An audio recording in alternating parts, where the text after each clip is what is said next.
Good morning, my Teaserking family. How is everybody today? Sorry I got busy yesterday.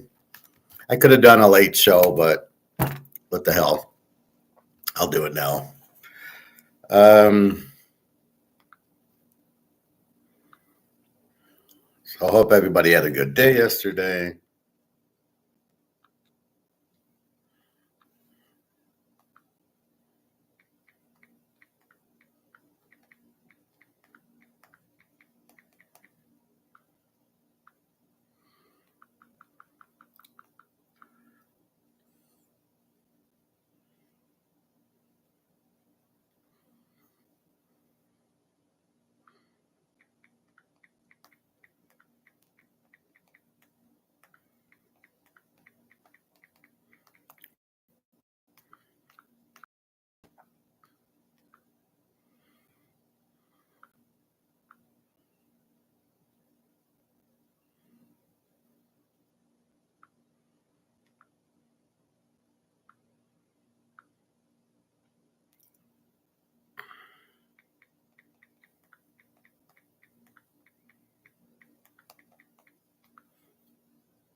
All right, so we see what's going on. We've got gold at 33.25, which it's been stuck, but you can see China really didn't do anything with it. They had it 33.08. Europe has pushed it up to 33.40. You can see 10 o'clock, it went up to 33.45. So you knew it was coming down because whatever happens at 9:45, when the US gets it, they do the reverse. So they shorted because they knocked it up to 33.45. So it's all bullshit. It's all a game. So they did their shorts, and I don't know how they're going to cover with real physical. And now it's starting to kind of come back, 33.25. So it's stuck there. It should be 3,500 by now. But then we look at silver, and it's holding nicely at 36.48. So it's the same bullshit, the 10 o'clock bullshit on silver as it is gold. They're just options. It's amazing how stupid people are. Well, why isn't silver go? I heard this yesterday in one of these videos about the gold silver ratio, which is absolutely meaningless. Anybody that thinks that's a real thing is just not understanding free market. So let's say this sells for 100,000 and this sells for 50,000. Would this be a ratio? Well, the Brady's 2-1 over Orr. Not at all. It's just a coincidence that this is sold for 100 and this sold for 50. And it doesn't mean if this goes down to 70, this should be 35, or if this is 60, this should be 30. They're independent. Brady, Orr. And by the way, I think I saw one of these cards, but it wasn't $3.99. So this is a regular card, 403, but this is not regular, this $3.99. So if you open the pack, you would get this without the $3.99 and then this with the $3.99. Or I can't find a 9 or a 10, so I really don't know how much that is.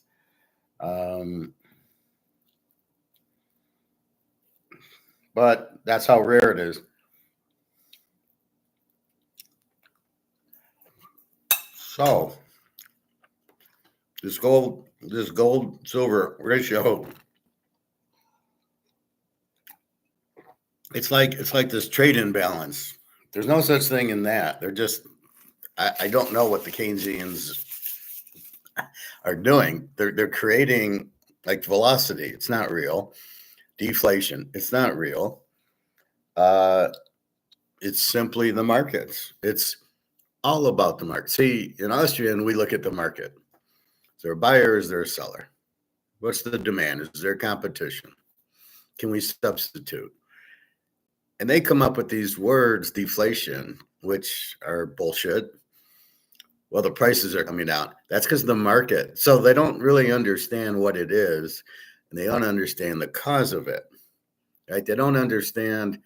They say inflation, but they really don't understand inflation. And that's really the problem with it.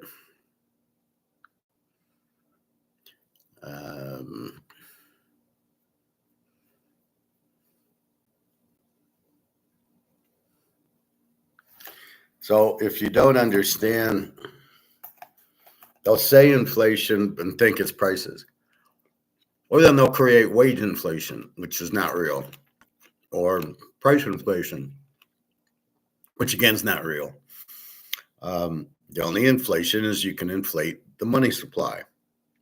And if you do, you kill the value of your money. That's it. They can't make it different than what reality is. And yet that's what you hear. And then it confuses people. There's a trade imbalance. No, there's no trade imbalance. They sell us Apple's iPhones and Nike gym shoes from China, and we give them money. There's no trade imbalance.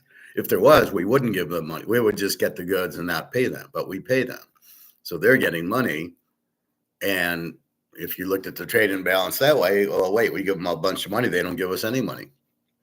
What they do is they buy our treasuries. That's why China and Japan hold a lot of treasuries. It's because when we buy their goods, they have US dollars that are worthless. Because in China, you don't use US dollars. Just like here, we don't use yuan. We don't use anything. I can't take this $5 euro. I can't take this to Kroger's and use it. So I need US dollars. And I'm not sure I can go to the bank and even cash it in. Right? I'm not sure I could go to Chase and say, here's €5.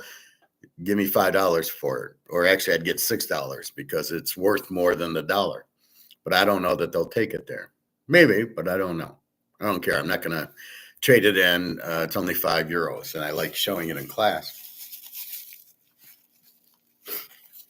So you have all these meek expressions. So there's no ratio gold silver. So why do they say it? I have no idea. Well, it's 100-1 now, and it'll end up at 10-1. So buy silver. I mean, I don't know. You're buying silver because the dollar is worthless, basically. Alligator. I listened to an alligator yesterday. He still doesn't get it. Well, they're not using silver as money. Sure they are. We're not using gold as money either, but we're all buying it for the use of money.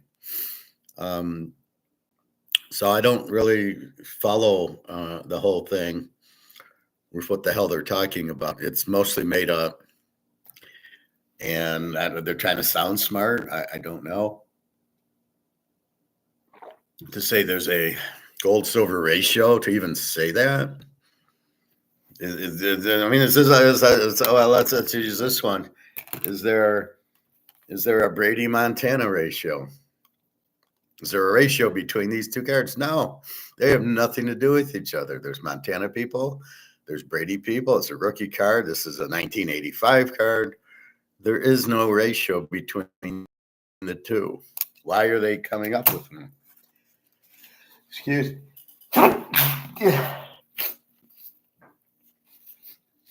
So it's really baffling when they come up with it, and then people run with it like it's real. And I just sit there scratching my head going, there is none. So we buy gold and silver because the dollar's collapsed. It's done, right? China doesn't want it. BRICS doesn't want it. If nobody wants it, it has no value. And nobody wants the dollar. Nobody's buying our bonds. And the bonds are what makes we spend more than we make. So imagine you spend $5,000 a month at home, and you make $3,000. Well, you're fucked for $2,000 every month. Where are you going to come up with it? Well, we'll just print money. Basically what we do is we use our credit card. I'll just use my credit card to make up the difference. Eventually, you got to pay the piper. So what happens for the government is they print bonds instead of using a credit card because they have more spend than they have money in each month. And it's mostly because the tax revenue is only so much. And then the rest comes from printing T-bills. But nobody wants to buy your T-bills because you have a $37 trillion debt, which means the odds on me getting paid back are slim and none. So that's why would you buy a treasury? It's like loaning somebody money, right? You have a friend and his credit's terrible, and you see he owes $20,000 to people. Why would you loan him money? The odds on you getting paid back from the guy are zero because he doesn't have money to pay you back. That's your first thing. And that's what the U.S. is. It's we have this $37 trillion debt. So what would happen is China would sell us Apple iPhones, Nike. We give them money. They can't use the U.S. dollar in China, so they buy our treasuries. But now they're realizing, shit, this isn't good because they'll never pay us back for the treasuries. So they're selling the treasury back to the U.S., taking the money and buying gold with it. And I believe that the U.S. is finally realizing China's got a lot more gold than they say they do. And then you see these idiots, Bessat and Trump, trying to change the world. No, you can't do that. You got to report everything. Da, da, da. And China's like laughing at them, going, "We'll do whatever we want." So that's what's happening. Is China's then dumping the treasuries, which causes the U.S. to get more money in, which causes massive inflation. Because now there's even more money that has been printed that has come back. We're not using the FX anymore, where most of the BRICS countries are not trading in dollars. So China will go right to Brazil and pay in yuan. Not that China is trying to be the lead currency. They can't be. Gold will be the lead currency. So it's just funny how gold's struggling right now as we're getting this used to Basel III in July 1st. I mean, I haven't seen it struggle like this in a while, where it's still sitting at 33.30, and it should be 3,500 by now, and it's sitting there. Anyway, so I wanted to show you, I was going through my Adam Smith book and I found this receipt. Now this receipt is dated 4/30/22. Right, at the jewelry store. I buy my gold, and look what an ounce of gold cost. 1 ounce of gold, the second line, 1973. This is 2022. That means it was spotted 1873 because he adds 100 to it. And look at my quarter ounce, 569, of which I just paid 9. It would have, if for the eagle. This is an eagle. For an eagle, it would have been 970 right now. So look at that, 1973 now would cost me 34. And then 1 ounce of silver. This was the real silver, the $1 silver, 34.85. The 1 ounce silver bullion, 27.35. Well, this is now $38. This is probably $41. So you can see, I just bought 5 and 5, but the point was the 1 ounce of gold, 1973. That shows you how much gold's really gone up. And this is 2022 in 3 years. What a return on investment. It's pretty much doubled. And then people will ask the stupid question, well, is it going to crash? No, because if you understood what's going on, there will be no crash, because the crash is in the dollar. Right? The cause is the dollar dropping. The effect is gold going up, because you need to be in sound money. So why would gold crash? It's not a stock.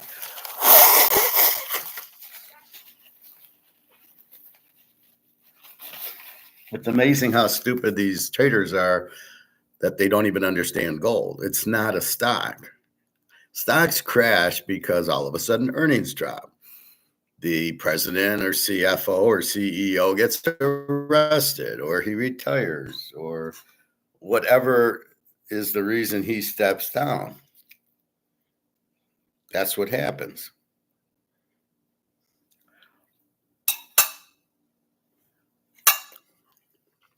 So there's no way the gold's going to go back to that price. And I don't even think about it. I just say, well, when's it hit 4,000? When's it hit 5? Because you don't sell your gold because of the dollar. If you do, you get back into the dollar. But we know the dollar's crashed. It has no value. Nobody wants it anymore. Trump can sit there and go, I'm going to tariff you, or you can't do that, and jump up and down, like a little 5-year-old. No, you gotta take the dollar. They're already going out with the BRICS currencies and BRICS trade amongst each other. What is he talking about? You have to trade in dollars or we'll sanction you. Well, that'll make me trade in dollars, but I don't want your dollars. There is no trade in dollars. The only trade is we sell you gym shoes and you pay us. That's the trade. And they don't want the dollar because it's worthless. So now they go trade with Brazil, or they go trade with Mexico, or any of the other BRICS countries, Russia, India, Saudi Arabia. The key is China makes things that we need, and we can't get anywhere else. There is no substitution. And these are our idiots at work not understanding this. No. You can't. So it's like you need, I need olive oil, right? But I can only get it in one store. And if I ban the store, so I'm not coming back, where do I get my olive oil at? So I just screwed myself. Well, that's what Trump's doing. I'm going to put tariffs on China. But wait, that's where you buy everything.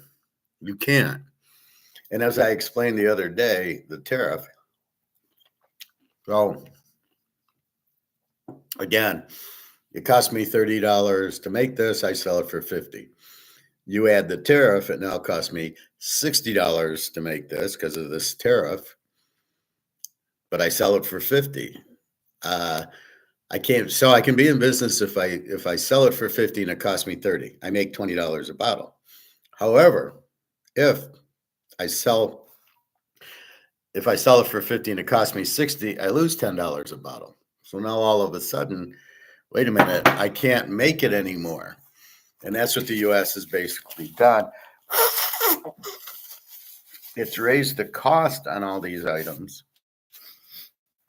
So everything that was 20 they sold for 30 is now 40 and they sell it for 30. So they either go out of business or they raise the price. But you can't raise the price because people aren't going to buy it. No. This costs, Canadian Club, this costs.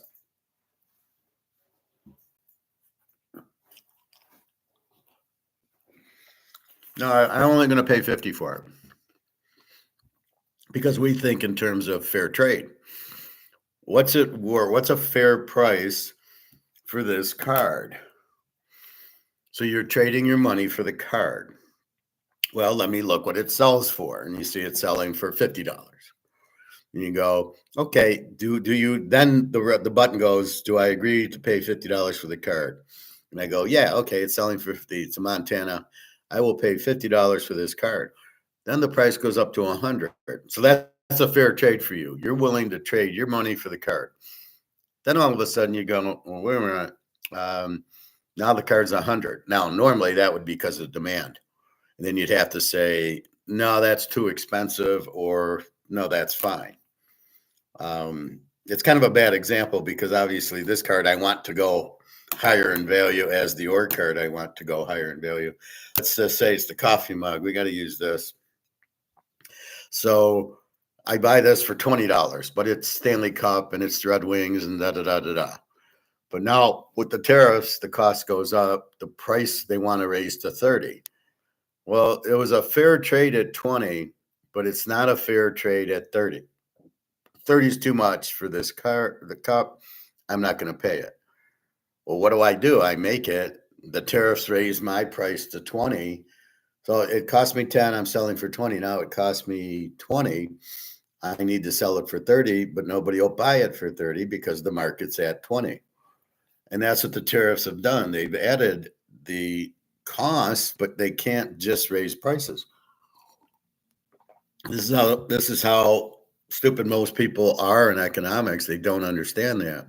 Well, they'll just raise prices. How often do you hear that? Well, they're going to raise prices. Well, it's okay though, right? And I go, no, you can't raise prices. Like I said, Toyota tried to make them 35,000 for the Camry. They couldn't sell one. And I'm already warning the rib guy, if you go to 45, you won't sell any. Because nobody thinks it's a fair trade. I'm not going to give $45 for a slab of ribs. I will, however, give 30 for a slab of ribs. It's a fair trade to give you 30. Where I get confused sometimes is when something goes from, like Coke goes from $3 to $3.60 for the 2-liter. Now I know they're the inflation, so I know the money's worth less. So it's actually probably a good deal because my dollar's probably worth 15 cents. Or it's not even, it's worth a penny. So I'm really paying, 25 cents for the 2-liter of Coke. But in my mind, it's still $3.65, and I go, I'm not going to pay it. It's too expensive. But again, because I know what the market was, if the market was $3 for it, I'm not going to pay it. And that's what happens. So you always, you're dealing with the market, you're dealing with fair trade. Basically, everything we buy, we trade. You have a house, it's 300 grand. Is that a fair trade? Well, it's a big house, it's in a nice neighborhood. Okay. Property taxes are so much. But that's what everything is. Is it a fair trade? What do you get out of it? Is the trade worth it? Is the $100 for a shirt worth it? And a lot of it depends on what you paid for the shirt. Again, this shirt, this is a polo. And again, I paid up north, I'll pay $30, $40 for the shirt. It was $100. So I won't pay it. But then this, if I did a text and I did this, it came back, I think I paid $45 for it. I said, okay, that's a fair trade for me. Because I could go buy Brooks Brothers, or I could go buy Tommy Hilfiger or whatever. I can buy Nautica. So I don't need to buy Polo because there's substitutes. And Polo has to realize that. They are not Mercedes. They are not, oh, I got to buy a Polo or nothing else. They don't have that kind of power. So that's what so it's a fair trade. A fair trade is I'll give you $40 for the shirt, not $100 for the shirt. It's too expensive. It's not a fair trade in my mind. And that's what we're dealing with. So when you raise China's tariffs, really what you're doing is raising the cost to China. Now China, so back to my mug. So China's cost is $10. I buy it for 20. Now you've raised China's cost to 20. Well, what do you expect China to do? They have to raise what they're selling it for. They have to, now it costs me 10, I can sell it for 20. Now it costs me 20. I can't sell it for 20, I got to sell it for 30. So now the cost of the coffee maker goes up.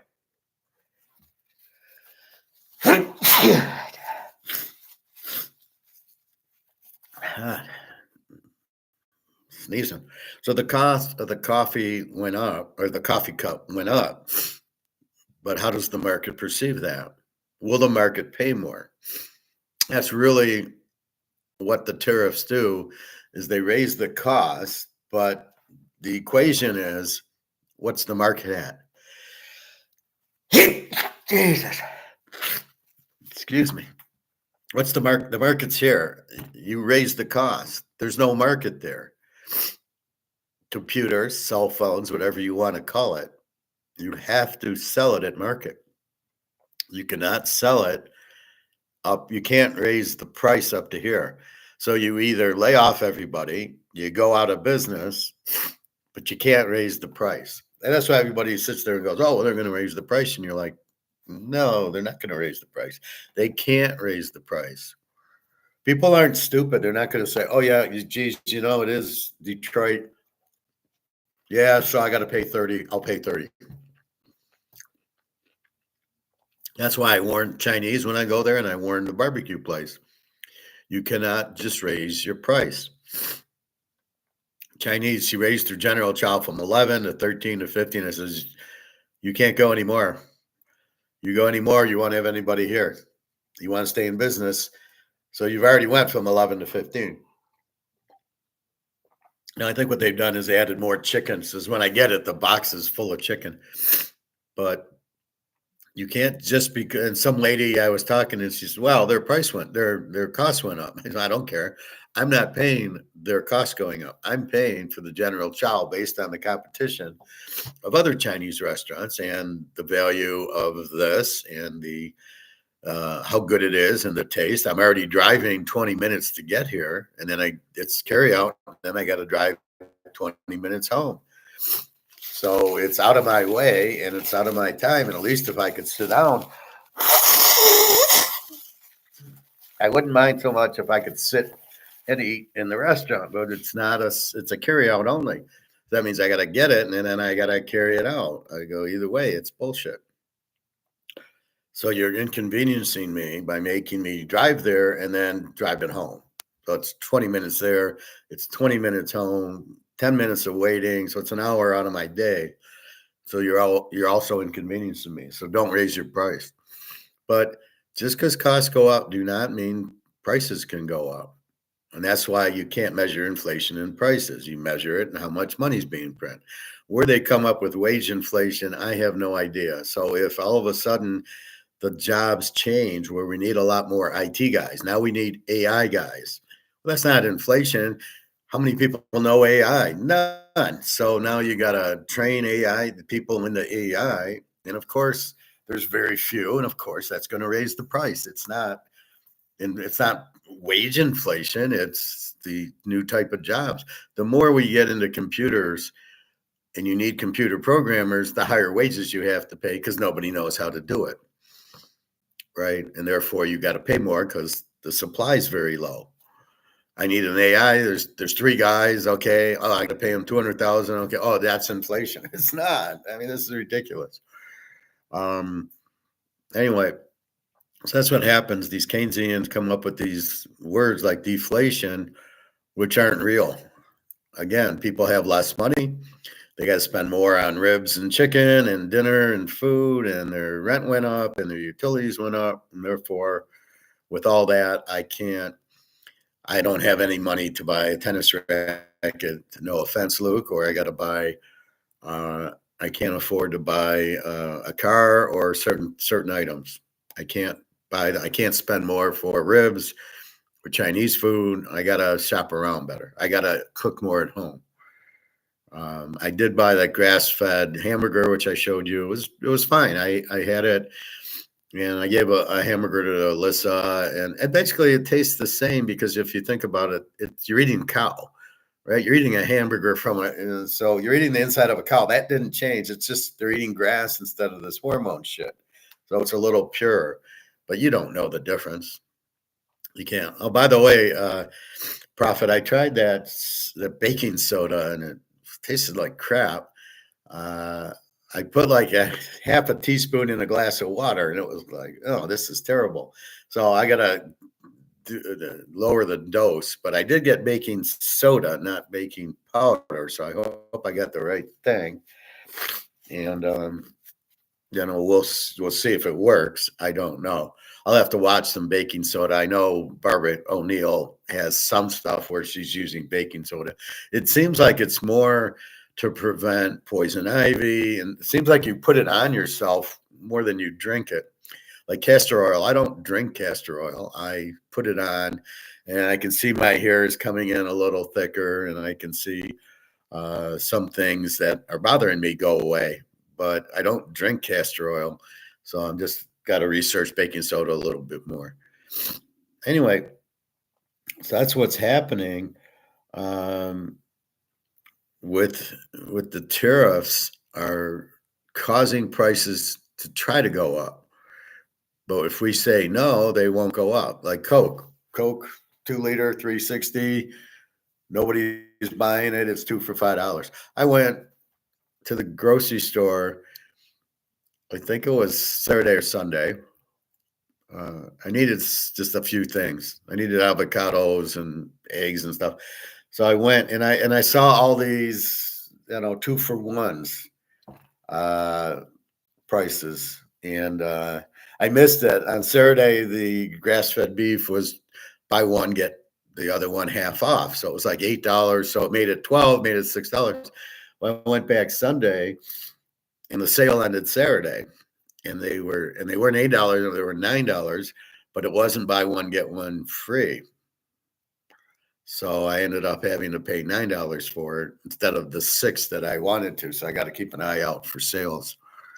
But they have grass-fed steaks and stuff. But they're a lot more. They're like 8 ounces for $12, but you're not getting a pound. You're getting half a pound.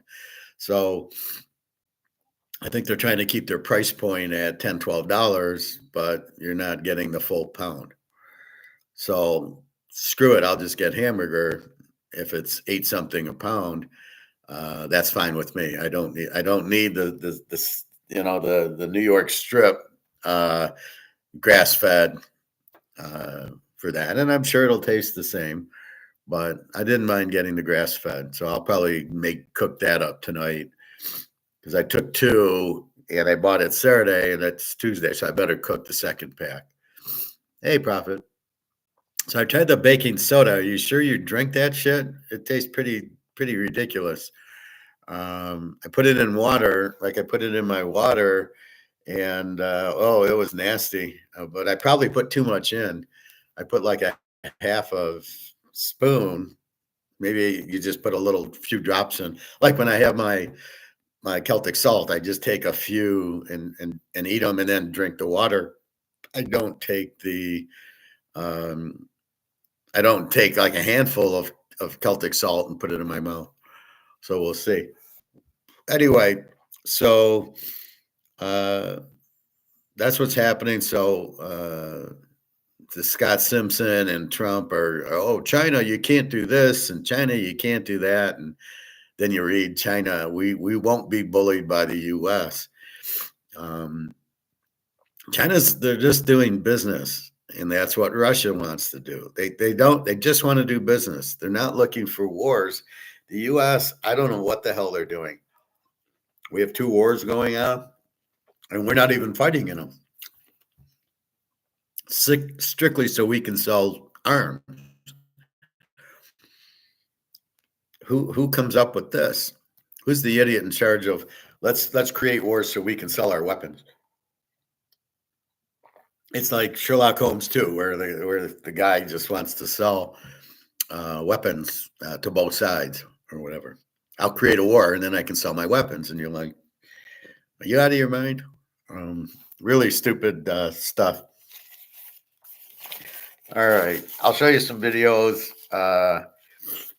Alligator had one I saw yesterday, and a couple of how China has a lot more gold than they think, which we know there's got 60,000 tons and they hide it.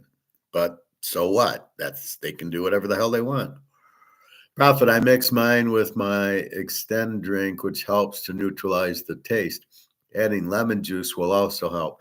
Yeah, I squeezed some lemon in it, but at first I just put it in water. I don't know what the Extend drink is. Good morning, Biswat Majunder. I apologize if I say it. Where am I from? I'm from the USA.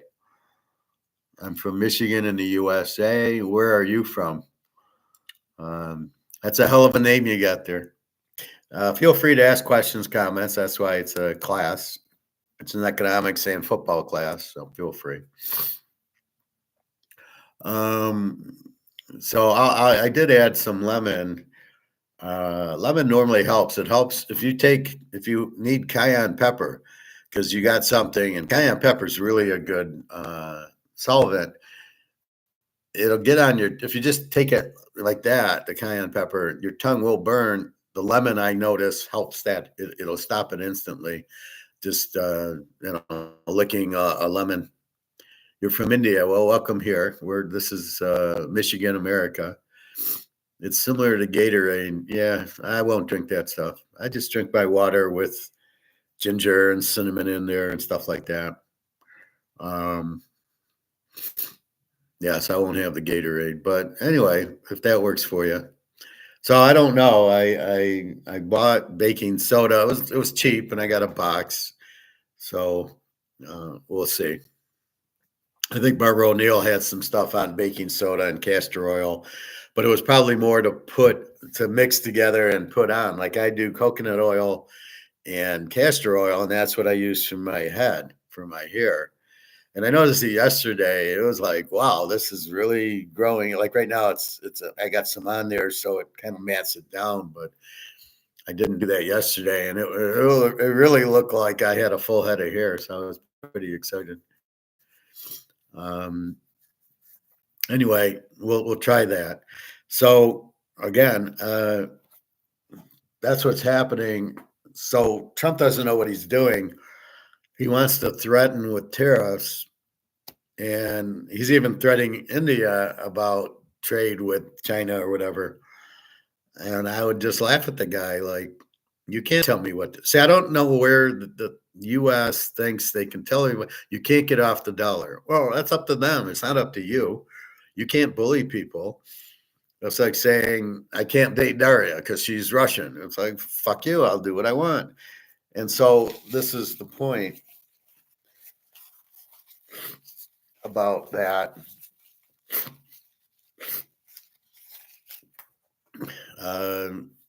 You can do what you want. So, you can't BRICS. You can't go to a gold back system. Well, fuck you. We'll go to a gold back system. Why can't we? They're all de-dollarizing. Oh, you can't de-dollarize. This is why you got China and Russia and BRICS. What are you going to do? Especially since you're screwing Russia over that they can't even use SWIFT.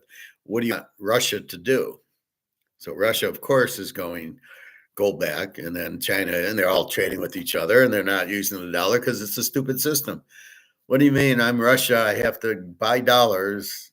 I have to sell rubles to buy dollars to buy yuan. Why don't I just buy the yuan directly? And that's what BRICS is doing. They're getting out of the dollar and they're just using their currencies, but they realize the currencies are all in dollars anyway. So they need the gold to come up with a credible source that everybody can go, okay, yeah, I'll trade in gold. And that's why everybody's buying the gold up. So gold's being held down. I don't know why. It's already at 33, 20. It was up to 33.40 when I woke. So it's really weird. Asia's not buying it the way they used to, but Europe is. And the US, I don't know if they're buying or selling. One day they buy, one day they sell. They have no idea. US seems to be the stupidest country of all of them. They really have no rhyme or reason. They just do stupid things. Well, we'll do derivatives and options on gold and silver because we don't have any.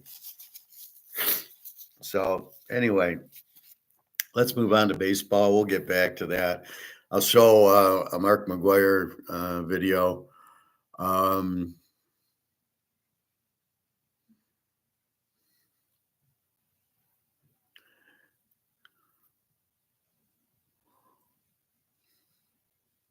I put something in my watch list on eBay. So here's a Bobby Orr rookie card. It's an SGC 8.5. So imagine if it was a PSA 8.9. This is near mint 250,000. I was looking for my Bobby Orr card, which I couldn't find. I couldn't find a 9 or a 10 on this, which means it'll be very expensive. Here's a Bobby Hull card, PSA 10, $74, which seems very low. I was shocked by that, just to see other cards in the set. Here's my Tom Brady card, PSA 9, 165,000. That I do have that card. I got to get it graded. And then I advised my friend yesterday, if you go to a trade show, he's in Vegas, that a PSA 1 mantle rookie is 55,000. So if you go to a trade show, a sports card show, and you see a mantle rookie, even if it's in shit condition, and it's going to cost you a couple grand, because the seller is going to know it's crap. I'll just want to sell it. Nobody will buy it. That's the beauty of the research I do. You can probably get it for a grand or two. Get it graded, even a 1. It's $55,000. Now, this one is centered, but there's obviously creases and corner problems with it. But that's the point.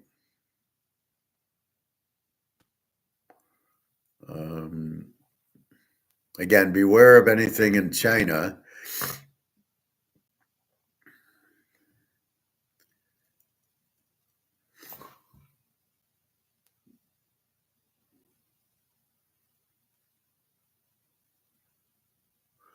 Rice rookie card, 82,000.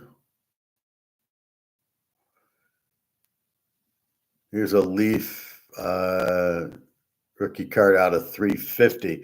Why did I put that out? Because this card is different, but this is 399. This is 350 and it's Leaf, but just to get an idea. So this is going for 50,000. A similar rookie card, but in a different set. That's why I put that on. So I know, okay, this is probably 50, maybe a little bit more.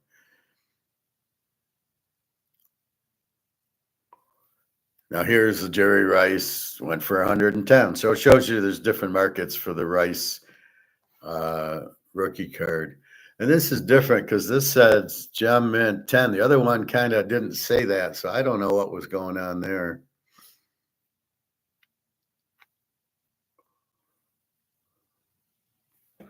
65 mantle, 60 grand for a 9.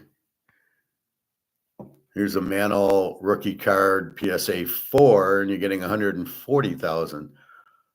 And it's off center. So anything you can get. God. I don't know where this is cut. And then when I leave, it goes away. When I go to the pool, I'm not sneezing.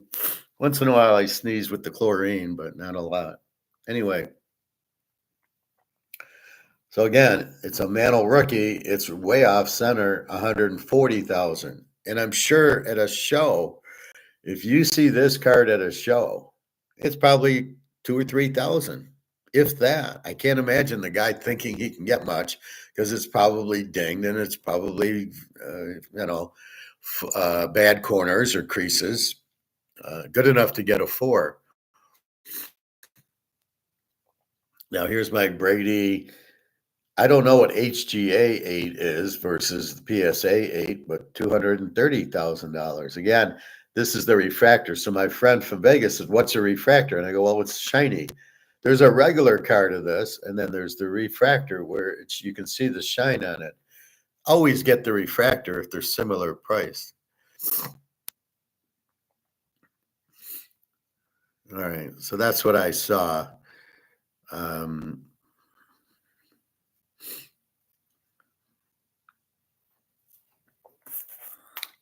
So keep in mind, though, if you see silver from China, I keep seeing silver from China. I'm seeing silver now on here. You can't get for less than 40 now. So the price is 36 and change. It finally broke 35. And not only that, it broke 36. Waiting for it to break 40, and then it's all over. Then you'll see 100. So I might go buy some just because. Why are you buying it at 36 and a half? Well, because it'll cost me 38 and a half.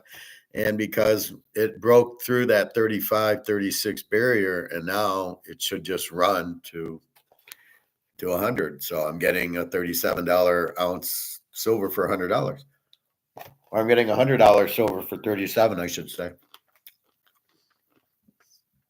But if they're from China, avoid a $20 silver like, oh, I'm getting a deal on it. You're not getting a deal. It's not real. It's the one warning I will tell you about eBay. You must be careful if it's from an independent person, is it real?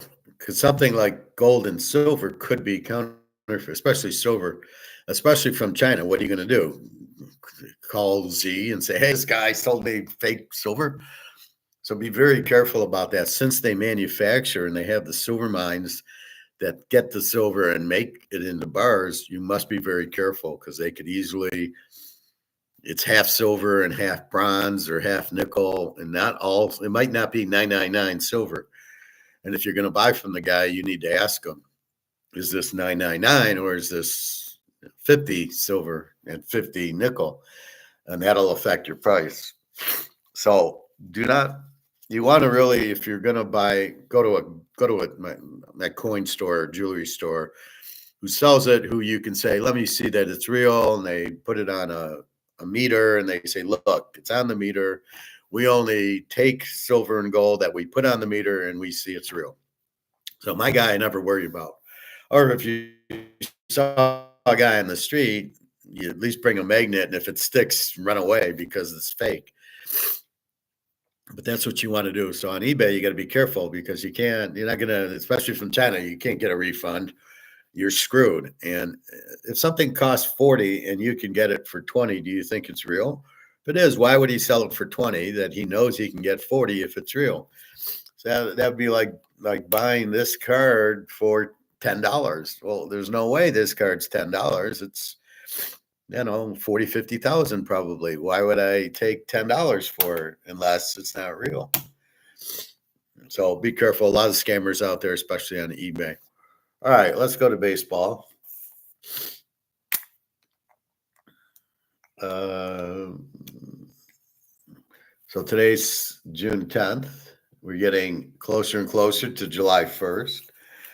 I would think soon you would start seeing the U.S. be buying gold and silver.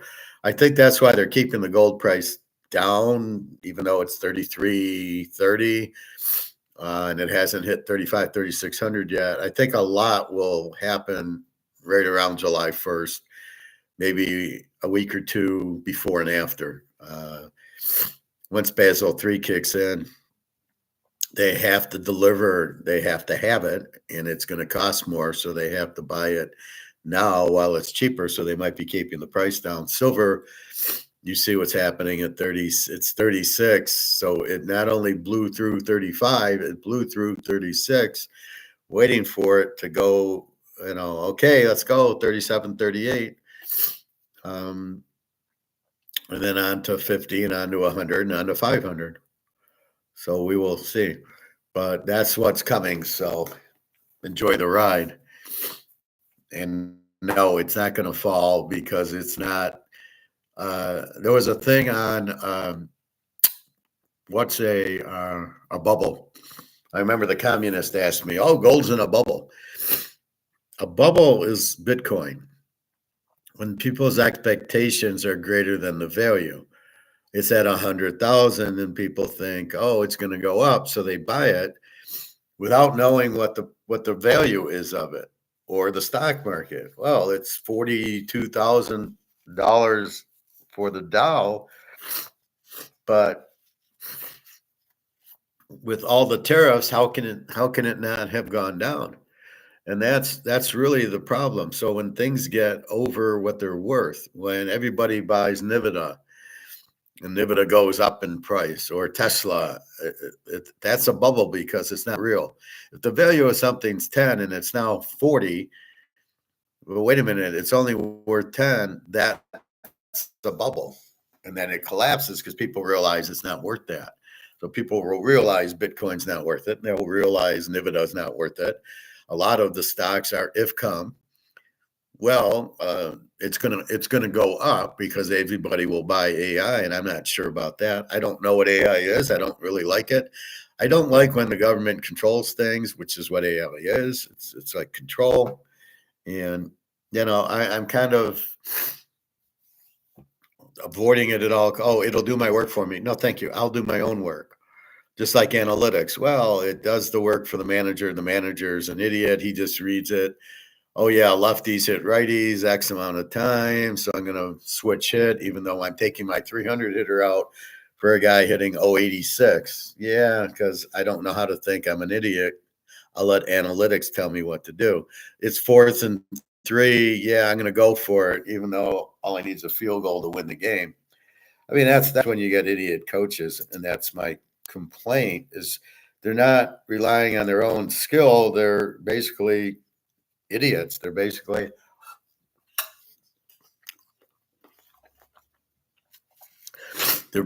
relying on God.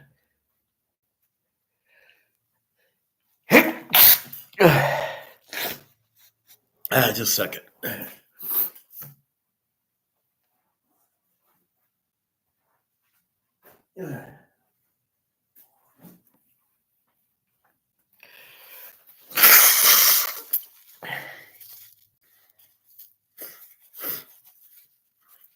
In other words, I'm not using analytics to tell you to buy gold. I know to buy gold.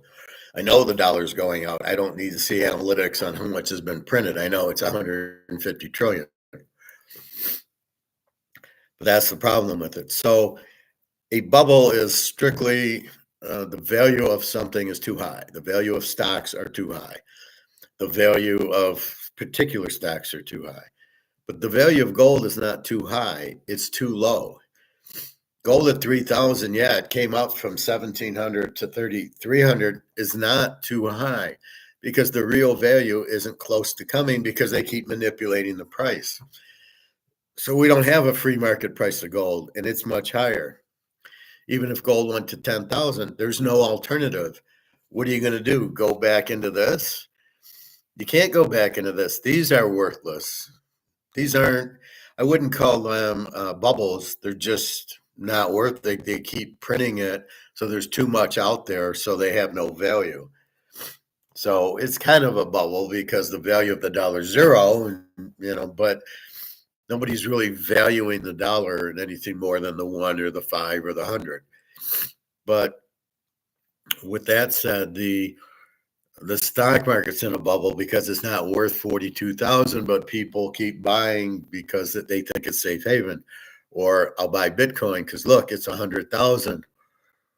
Well, what do you think the real value of Bitcoin is? And nobody knows. So it's a big bubble, and it will collapse. So you don't want to be in it.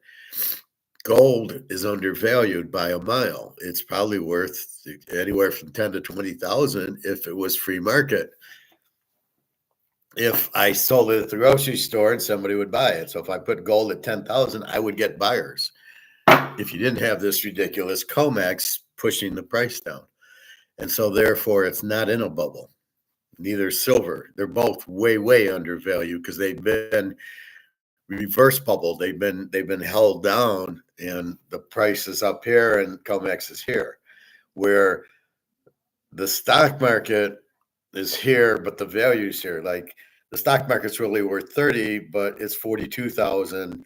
The Dow is 42,000, but it's not worth 42. And Bitcoin's 110,000, but it's really not worth anything because it's not real.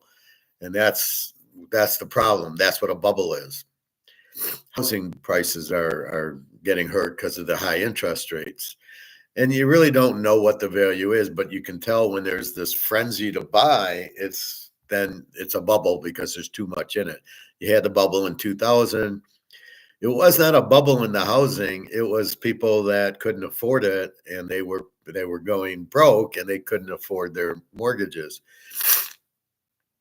And that's kind of what you have. So if you can't afford your mortgage, that's not a bubble. That's trouble. That's just bad business.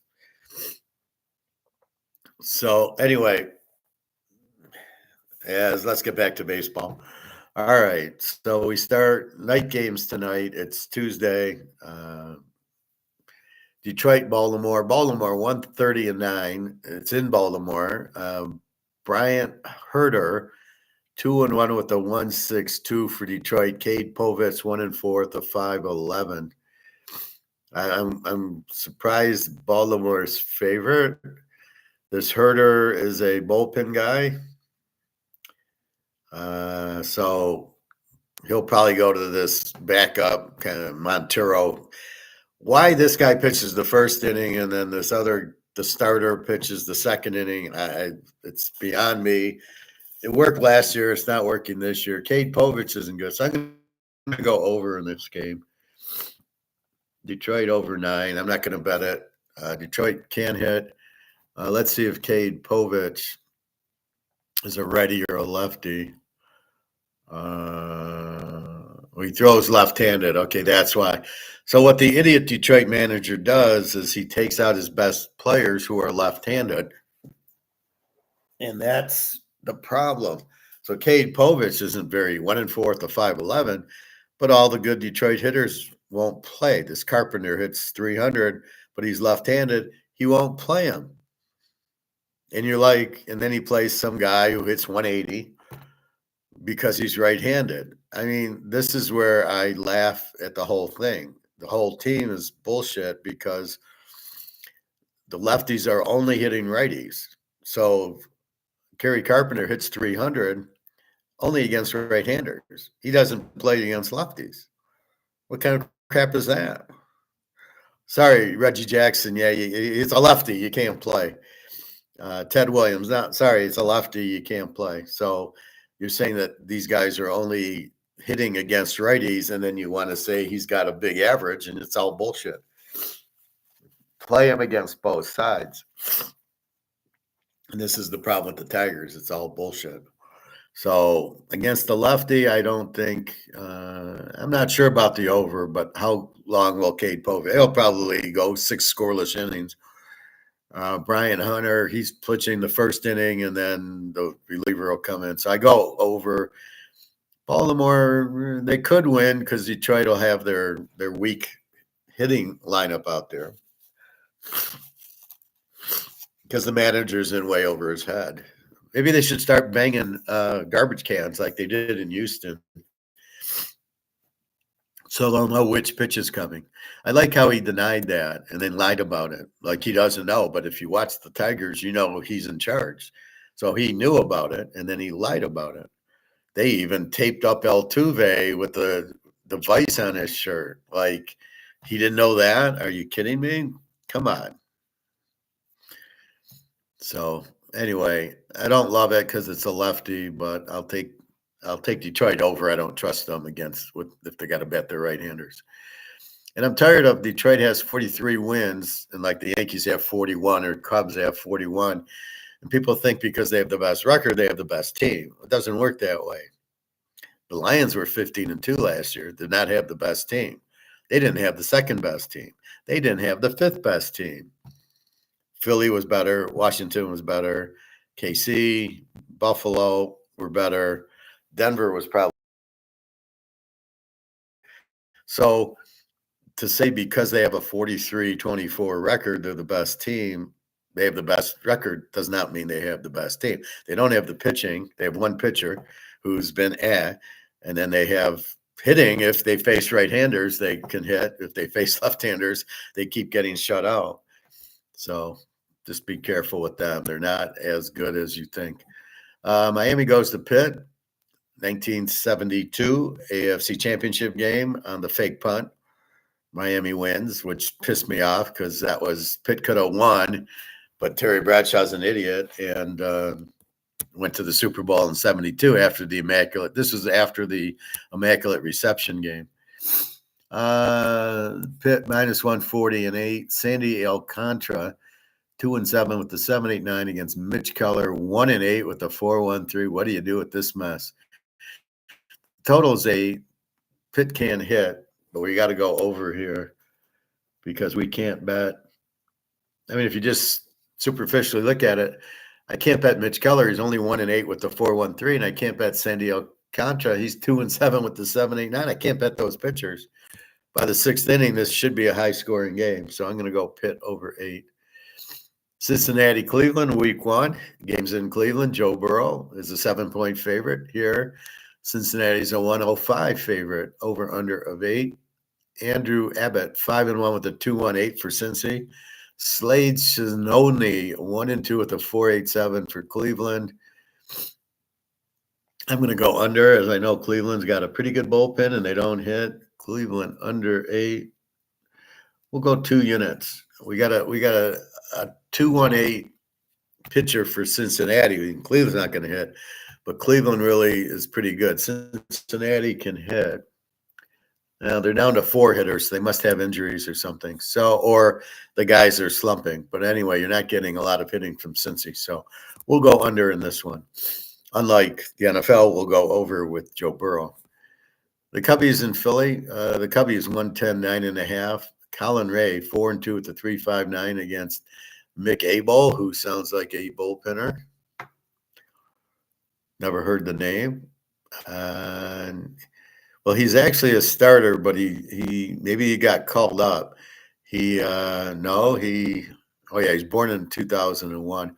So he pitched against Pitt 6 innings, 5 hits, shutout, and then he pitched against Toronto 5 innings, 3 hits and 1 run, and they lost 2-1. So he's pitched in 2 games, so he is a starter. Pretty good, but not enough information. The Cubbies, Colin Ray, he always amazes me. He's got this low ERA, and they always give up 5-6 runs. As it is now, the total is 9.5 in this game. The Cubs are favored because of Colin Ray. I don't know what to do with this game. My spider senses say take Philly. I'm not gonna bet it, but I'll take Philly. Washington and the Mets, JETS's. The Mets 157.5. Mackenzie Core 3-5 with the 2.87 against Griffin Canning, 6-2 with the 2.90. We got to go under here. Under 7.5.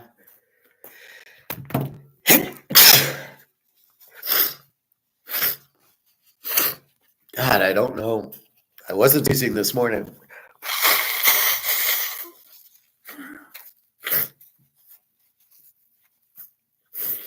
I don't get it. Anyway, so we're going to go under 2 pretty good pitchers, low ERAs. Washington and the Mets. Washington 5 hitters. The Mets are down to 1 hitter.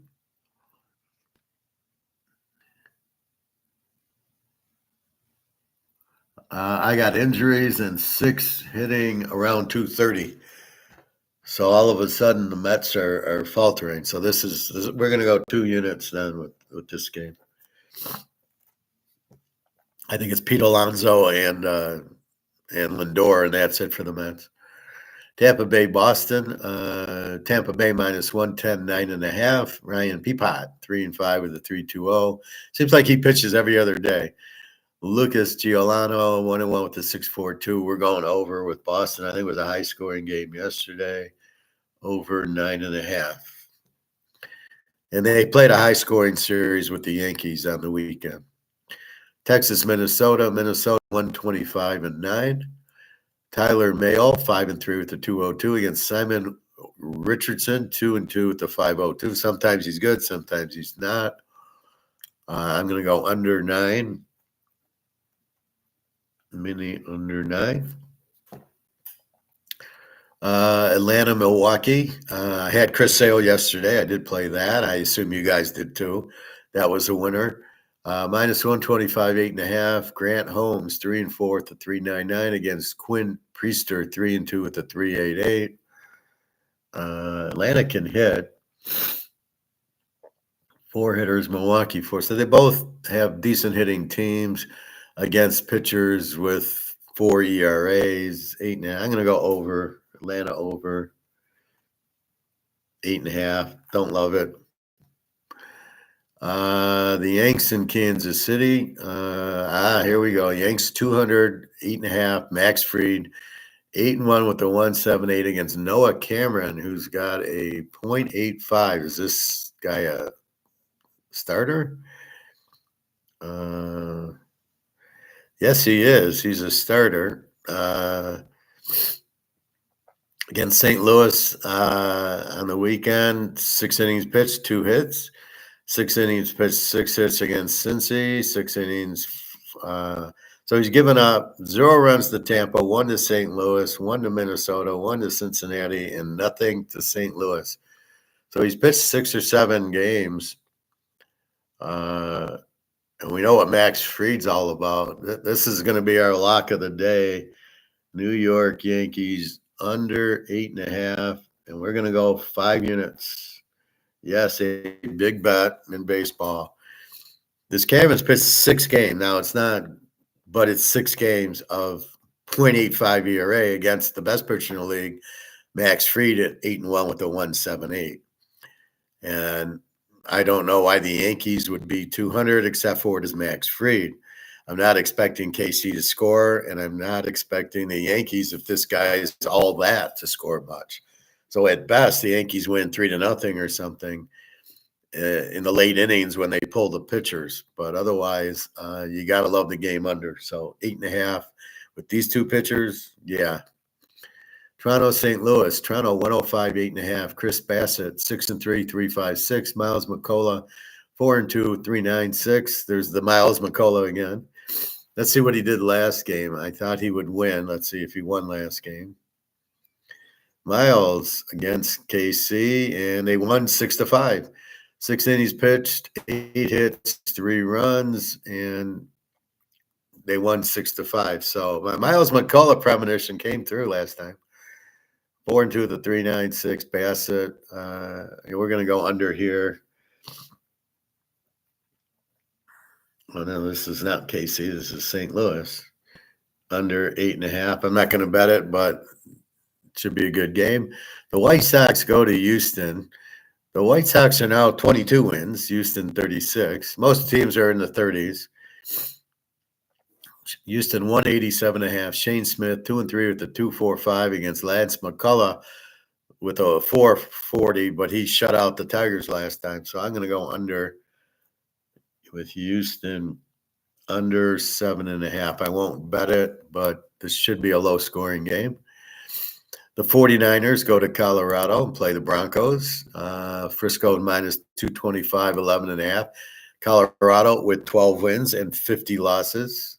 They are at home, but they're not hitting at home like they used to. Kyle Harrison, 1-1 with a 4.34 against Carson Palmquist, 0-4 with an 8.5. Oh, we can see why Frisco is a big favorite. So we're going to take the 49ers here, and I'll bet 2 units on it just because everybody beats Colorado except for Miami for some reason. Oakland goes against California. California 150-9. California 31 wins. Oakland 26. Mitch Spence 2-1 with the 4.09 goes against Jose Soriano 4-5 with the 4.11. 9 games in California. We're going to go over. Oakland hits pretty well. Oakland over 9, 2 units. California's been playing pretty well too. Oakland was playing well, then had a huge slump. They were like 2-20, but they hit. So we'll see. Seattle goes against Arizona in a confusing one. Seattle 33 wins, Arizona 32 wins. Logan Evans 3-1 with the 2.83 goes against Brandon Pfaadt 7-4, but a high ERA. Total of 9. Arizona hits the hell out of the ball. 7 hitters. Seattle 4 hitters. They were like less, so they started to get some better hitting. Logan Evans. I don't know what to do. I'll just take Seattle, but we're not going to bet it. And our last game is the Dodgers go to San Diego. Shit, I don't have pitchers. San Diego is favored 128.5. If we got Dylan Cease going today, I'm taking San Diego. And we'll see with the Dodgers. They don't really have good pitching. So they got 40 wins. So they have 40 wins. Detroit has 43. Who's better? So if we go through this, the Dodgers are with 40. The Giants with 38. The Yankees with 39. The Mets with 42. Philly with 38. And the Cubbies with 40. And the Tigers with 43. So the Tigers are the best team with these other 5. The Yankees, the Mets, San Francisco. Yeah, I don't think so. Then they made a big deal on this radio show I listen to only when I'm going to the swim. And they say how the Tigers are how they, oh, look, they beat the Cubs. Well, yeah, they had their best two pitchers going, but the Cubs did not have their best two pitchers going. And it's all about pitching. So you can skew it any way you want. They won the series. Yeah, they did win the series. They didn't face the Cubs' best pitching. And that's the problem when you want to analyze baseball. It's not like Mahomes. If you beat KC, you beat Mahomes, and that's who you're getting. It's about who the pitcher was. They didn't face Colin Ray, and they got some other good ones, the Cubbies. And the Tigers, let's see them against Max Fried, and and let's see if Skubal doesn't pitch. How the Tigers don't win the series, then you're going to cry. Well, Skubal didn't pitch, so you can't say they're the best team because they won a series with the Cubs and they have a certain amount of wins. It really is not how because baseball is totally different than football. Football, you're beating Mahomes. Okay, fine. You're beating Brett Favre. You're beating Manning. You're beating Brady. That's fine. Then go ahead. And then you got to even see if you're playing the New York Giants with Lawrence Taylor. Are you beating Lawrence Taylor, or is he not playing? Well, it's a whole different team. So I hate when these guys look at the record saying they're the best team.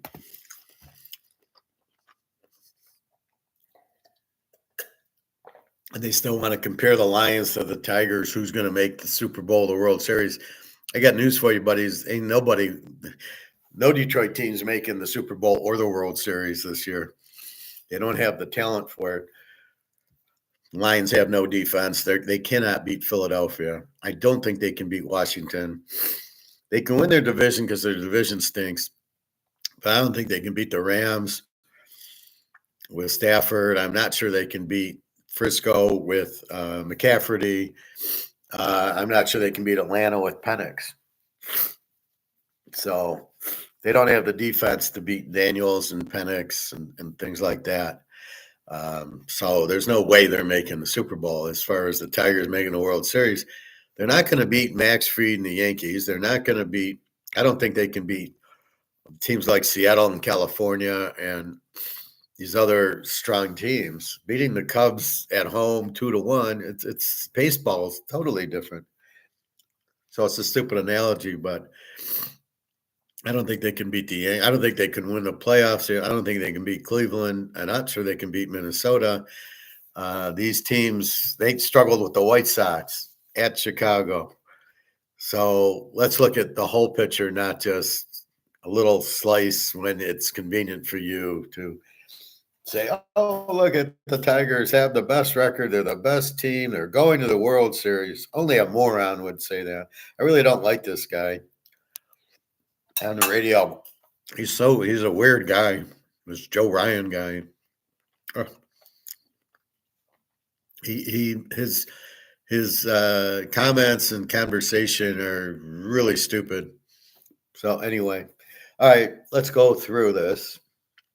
Oh wait, did we do the Dodger game? Yes, the Dodgers, San Diego. I don't have a pitcher.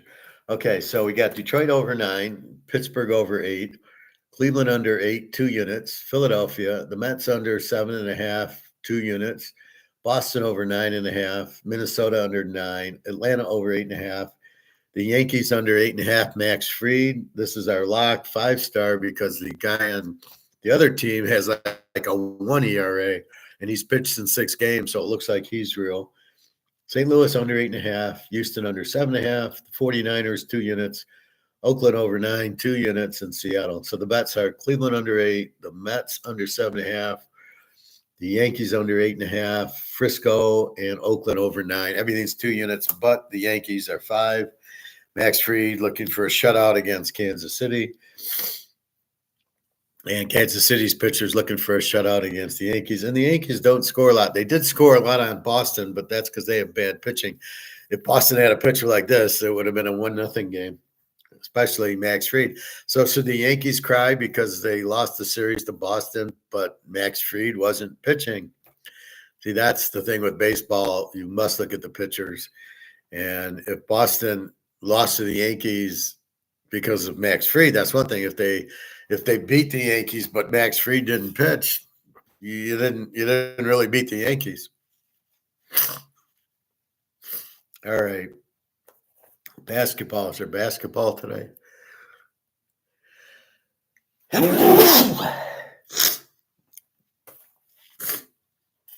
Um, Wednesday. Tomorrow's basketball. God. Mr. Sneezy. And then the funny part is I go out in the car and it's warm and I go in the pool and I don't sneeze. There must be something in the air. So tomorrow they have OKC 5.5 over Indy at Indy, and the series is tied at 1. I like Indy in the points. You know, Indy wins game 1. They stole it. So OKC gets mad, and Indy was relaxed because they had split. They got the split they wanted. But I think Indy's going to play well here off of a loss. And everybody thinks OKC's this great team after watching them win by 20 points. Were they a great team after game 1? No. They were okay, but they couldn't hold the lead.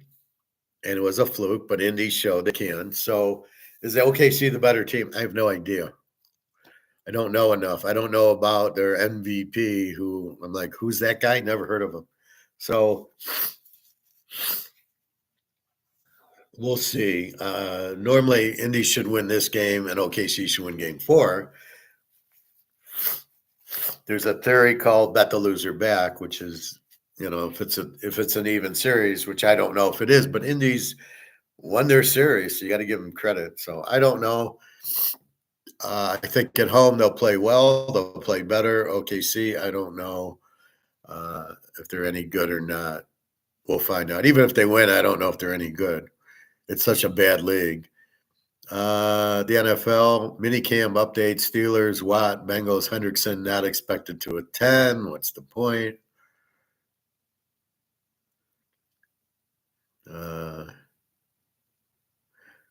Yeah, I don't care about that.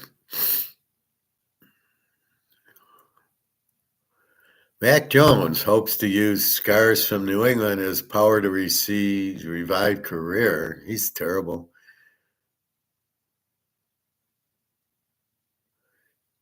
Drake May starting to find his stride in Josh McDaniels' Patriot offense. Good luck with him. Micah Parsons, Trevin Diggs report to team. Who cares? Cam Akers will try out for the Saints.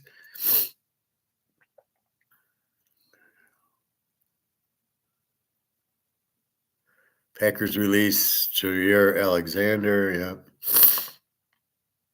So we know Rodgers signed. That's it.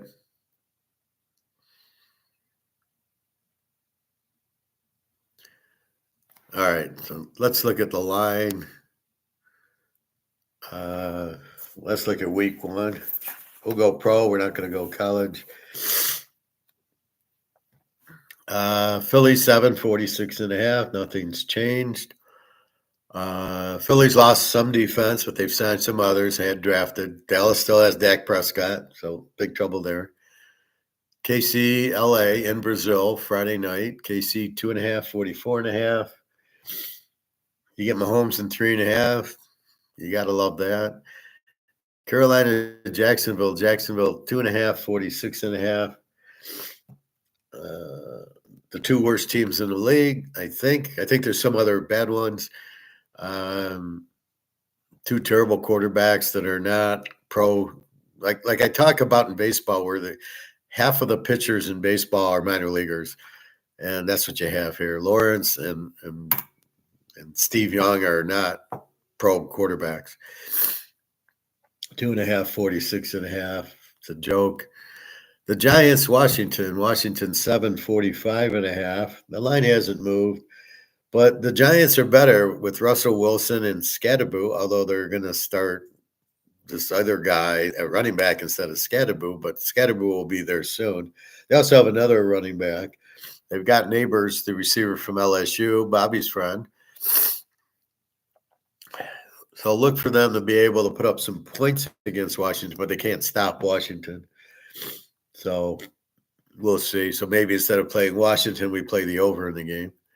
Pitt and the Jets. Why is this line not changed? The Pitt's 339.5. How could the line not change? You've got Aaron Rodgers in there. Pitt should be 6.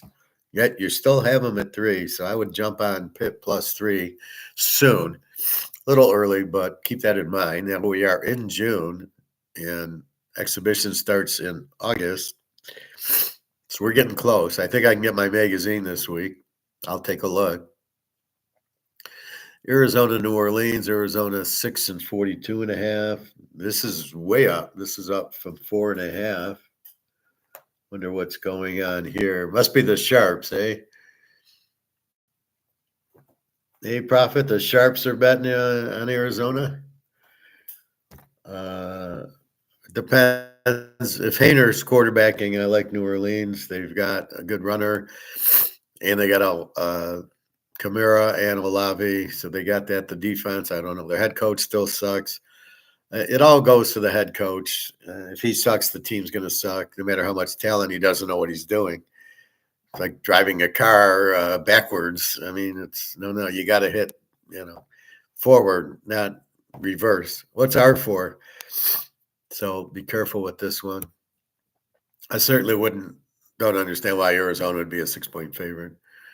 Oakland and New England. New England 2.5, 42.5. Oakland, I think, is a very strong dog in the game, as well as 42.5 under. Again, Coach Pete likes to run and play defense, and that's what he's going to do.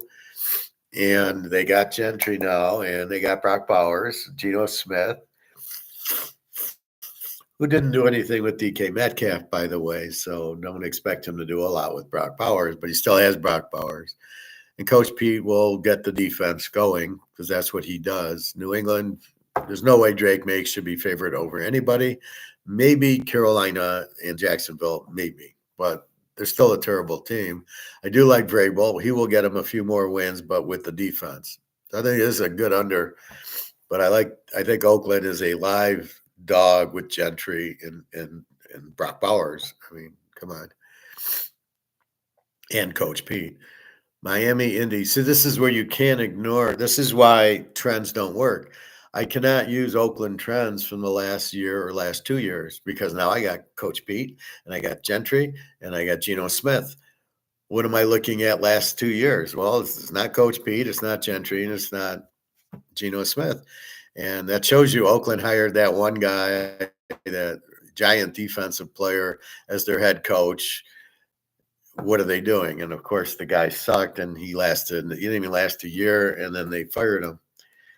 That's why you go to a Coach Pete. That's why the coach matters. That's why we bet on Sean Payton, right? That matters. Profit. Right now, the Sharps are leaning on Arizona, but it could change. I don't really care about that, Profit. There's no such thing as Sharps. Don't need to hear it. It's such bullshit. How do you know a Sharp? What are you talking about? I don't care. We don't listen to other people. We make our own rules, and that's what we follow. I don't care what the Sharps, and I'm not going to be influenced by it, and I don't want you to bring that in because I don't want anybody here to be influenced. Oh, Prophet said the Sharps are doing this. I'm going to bet it. I don't want that in my class, so don't bring in Sharps because you don't even know who they are. You don't even know they're Sharps. If you don't know the people, it's just bullshit, so leave it out. Indy, 1.5, 45.5 to Miami. Again, Indy Richardson's hurt. I don't know. Miami, they stink. Tagliabue is terrible. Tyree kills their whole team. No defense, no coach. Indy, no, nothing. No defense, no coach either.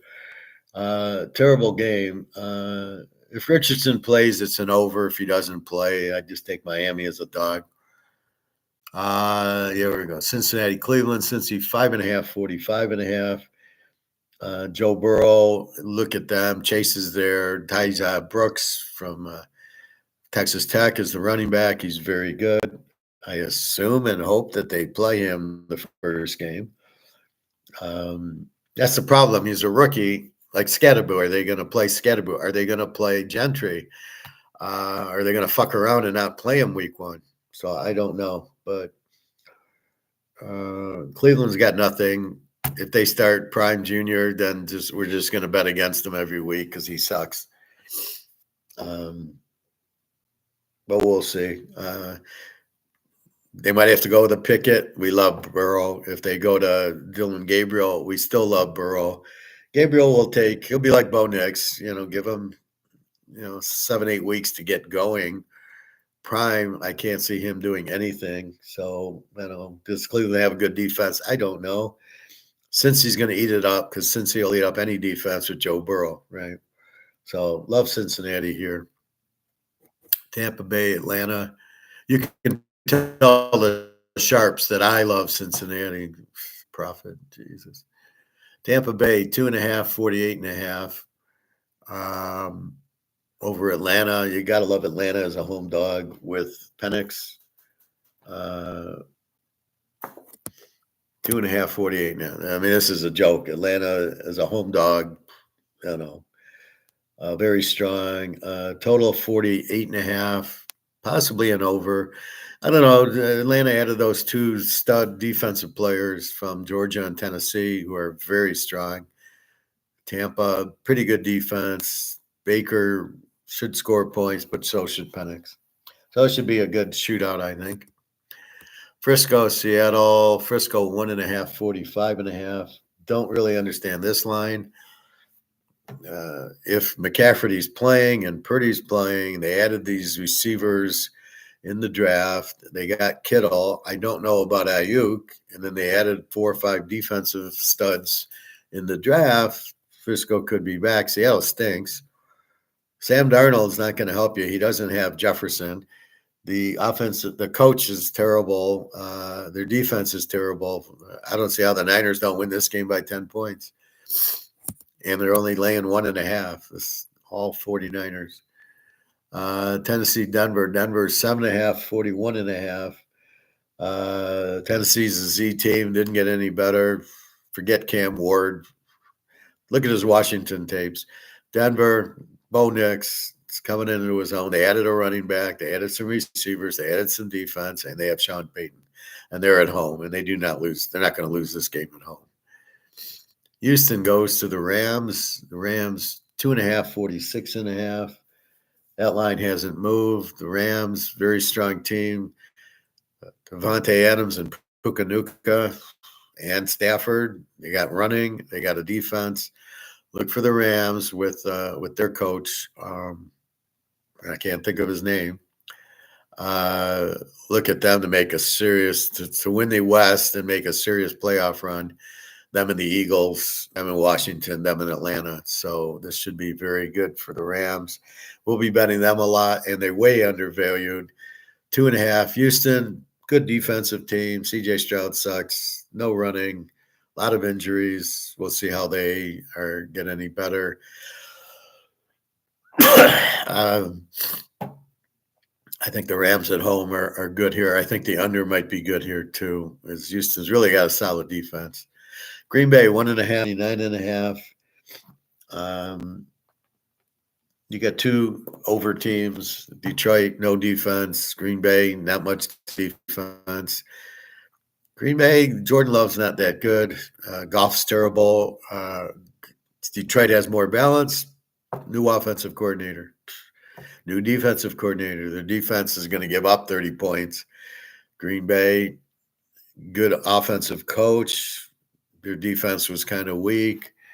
They played in the rain last year, and I think Detroit won like a 35, 40-point game into the rain. Detroit got some lucky breaks. I think I like Detroit as the dog here because I don't think Green Bay is better than Detroit. But Detroit's going to have Hutchinson's not going to be back. until October at least. You don't break your leg in two places and just come back in September like nothing's wrong. Sorry, not in real world. So Detroit will struggle on defense, have a good offense, and Green Bay will struggle on defense and also have a good. Their first pick was a wide receiver. I don't know what they're doing, but they can move. Jordan Love's not that good, unfortunately. So I didn't think he was any good at Utah State. His first year was good. Then the second year he sucked. I was shocked that Green Bay drafted him in the first round. That was a huge mistake. But he doesn't look that great. Baltimore, Buffalo. Buffalo, 1.5, 51.5. There's only one way to play this game, which is over. Neither team has a strong defense. Both teams have efficient quarterbacks. Lamar, again, should be the slot receiver, should never be playing quarterback. I always get curious when people think Lamar's a good quarterback, and I'm like, he's not a good quarterback. He's a fast player who's basically out of position. He should be playing wide receiver like Randall L. or the other guy on the Steelers, Hines Ward. Those were quarterbacks, but they couldn't throw very well. They had Roethlisberger. This is not where you put Lamar at quarterback and watch him fail year after year after year. You have to put him at slot receiver. Let him use his speed. Nobody's saying he's not fast. He's not a quarterback. And that's the problem. And they keep playing him there. So he runs a little bit, and then he throws his interceptions because he can't read shit. And he keeps losing in the playoffs because he can't beat a good team. Had 3-4 turnovers against Buffalo.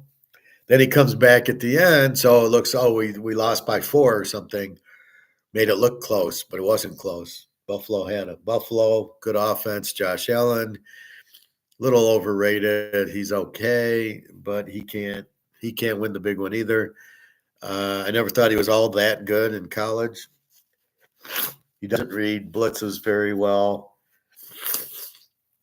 And he wants to run too much. He keeps running over players. He won't slide. I don't know what that is. As you can see, these quarterbacks like Anthony Richardson, they get hurt. You're fucked. Because it's not a position you just have a backup like a guard or a tackle. Both teams will score a lot. Neither defenses can stop them, especially in Buffalo. Look for this game to be high scoring. And then Minnesota, Chicago, 1.5, 44.5. I don't really understand this line. I don't understand Chicago being favored with Caleb. They can't beat anybody. As far as Minnesota, I disagree with J.J. McCarthy. From what I saw at Michigan, this guy is not an NFL quarterback. He wasn't a college quarterback. He was terrible against Georgia. He just got crushed. He beat Ohio State the last game on a bad call by the refs. It was an interception. And then I just, in the playoffs, he didn't do anything. He just handed the ball off. Washington in this championship game, he didn't do anything. They ran it for 4 long touchdowns. He didn't do anything. It's like Jalen Hurts. He didn't win the Super Bowl. The defense won the Super Bowl. Mahomes lost it with his interceptions and not throwing it short, but Jalen Hurts didn't win the Super Bowl. So again, I just see this to be a defensive game. I think both quarterbacks stink, and I think both defenses are excellent. So look for this to be low scoring, especially week 1. But I don't see why the Bears are favored. But until we know about McCarthy, I can't take him as the dog, although maybe I can lean towards him. But this is a defensive game. So we got Aaron Rodgers in, so that's that. All right. Let's take a quick look at our gold. And then we will go on to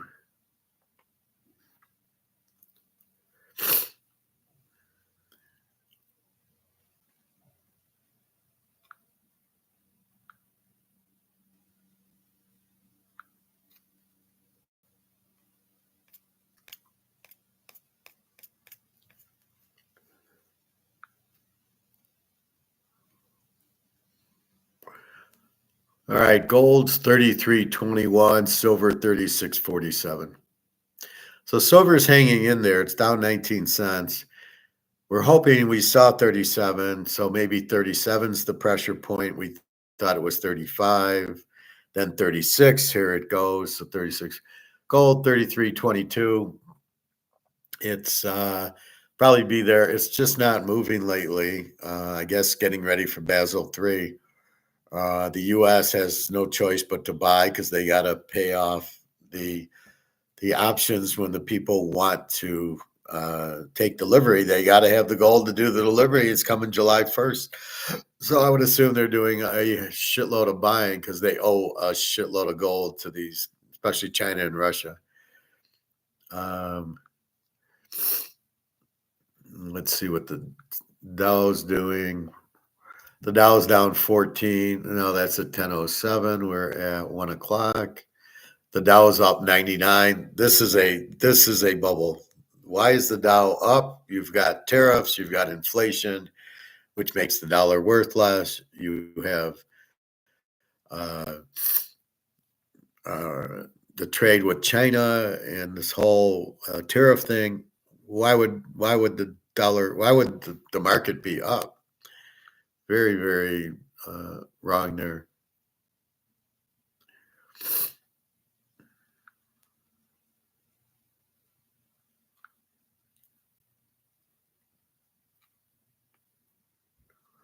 All right.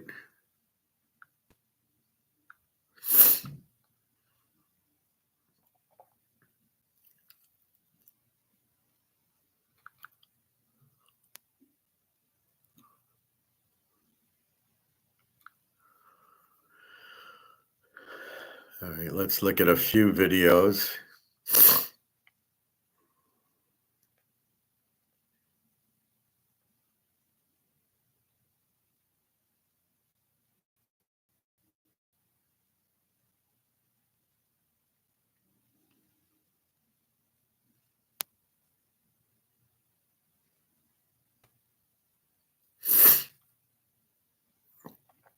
Here's one. Our colonel, Russians win in Ukraine will never be stopped by NATO.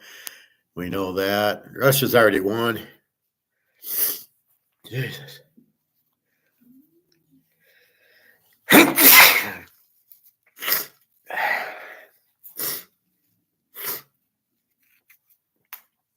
mean, this is crazy. And it just starts when I do. There must be something on the computer that I need to clean it, but it's hard to clean it.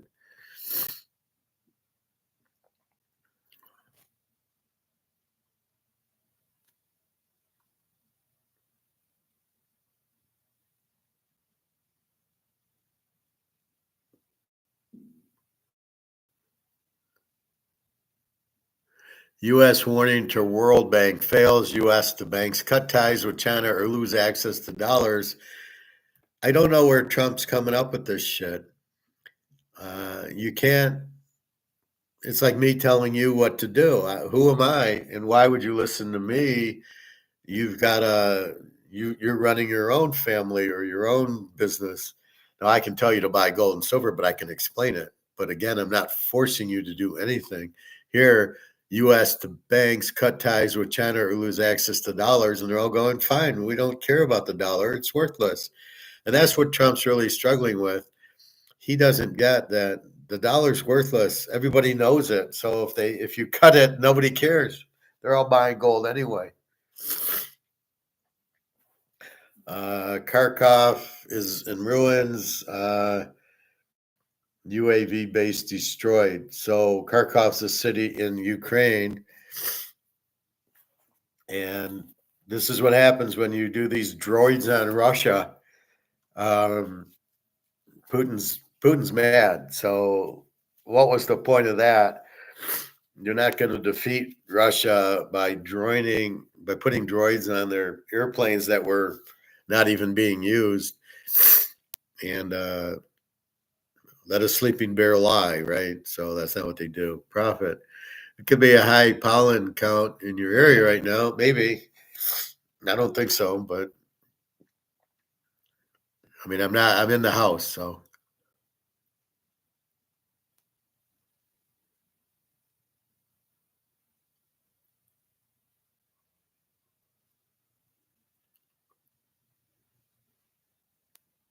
All right, let's see.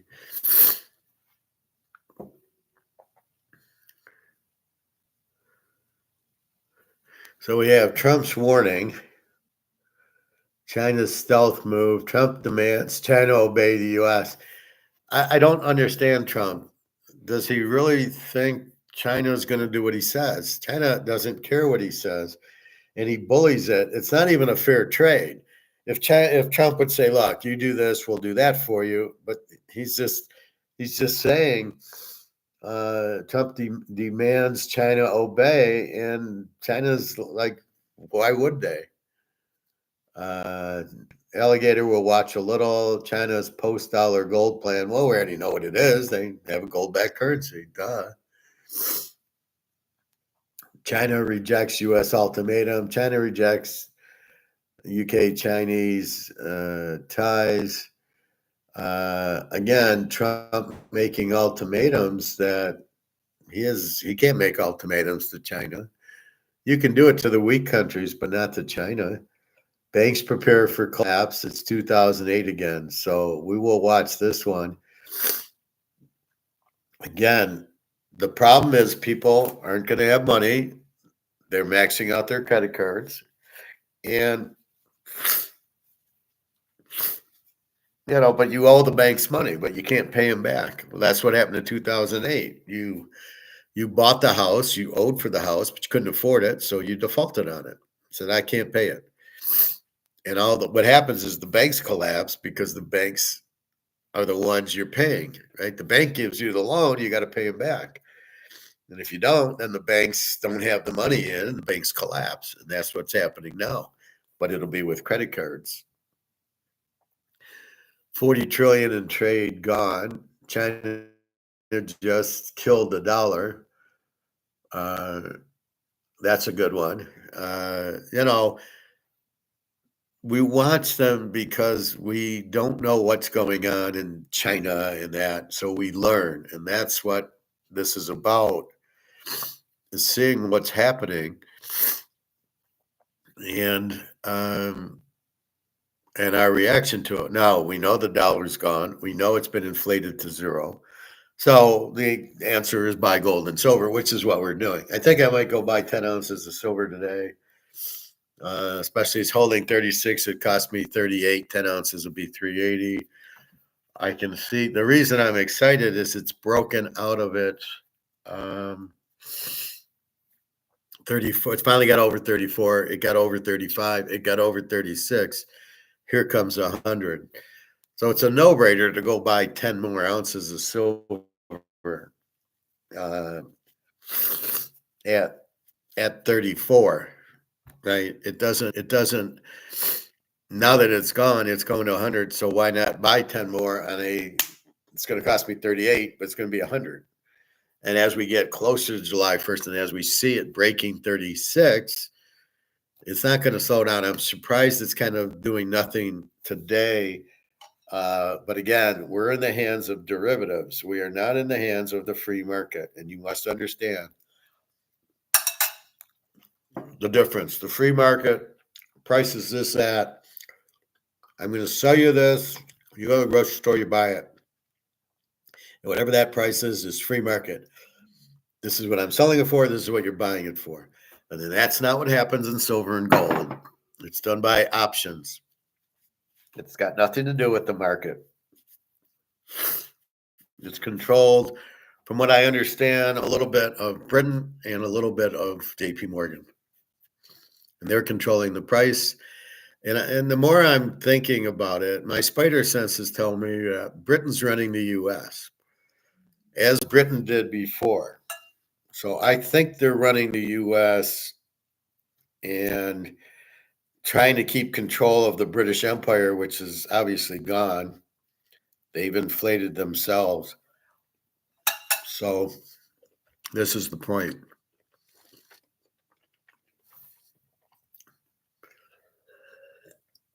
But I the more I think about it, it's like the new king, like Queen Elizabeth probably ran it, and now this king who took over when she died is running it, and they're very socialist and very Keynesian, And I think that's my gut. Who's really running America? We think it's George Soros, but he bankrupted England. So I always think George Soros is running the U.S. and he wants to bankrupt us, and he's doing a good job. And Trump's like an idiot, doesn't know what he's doing.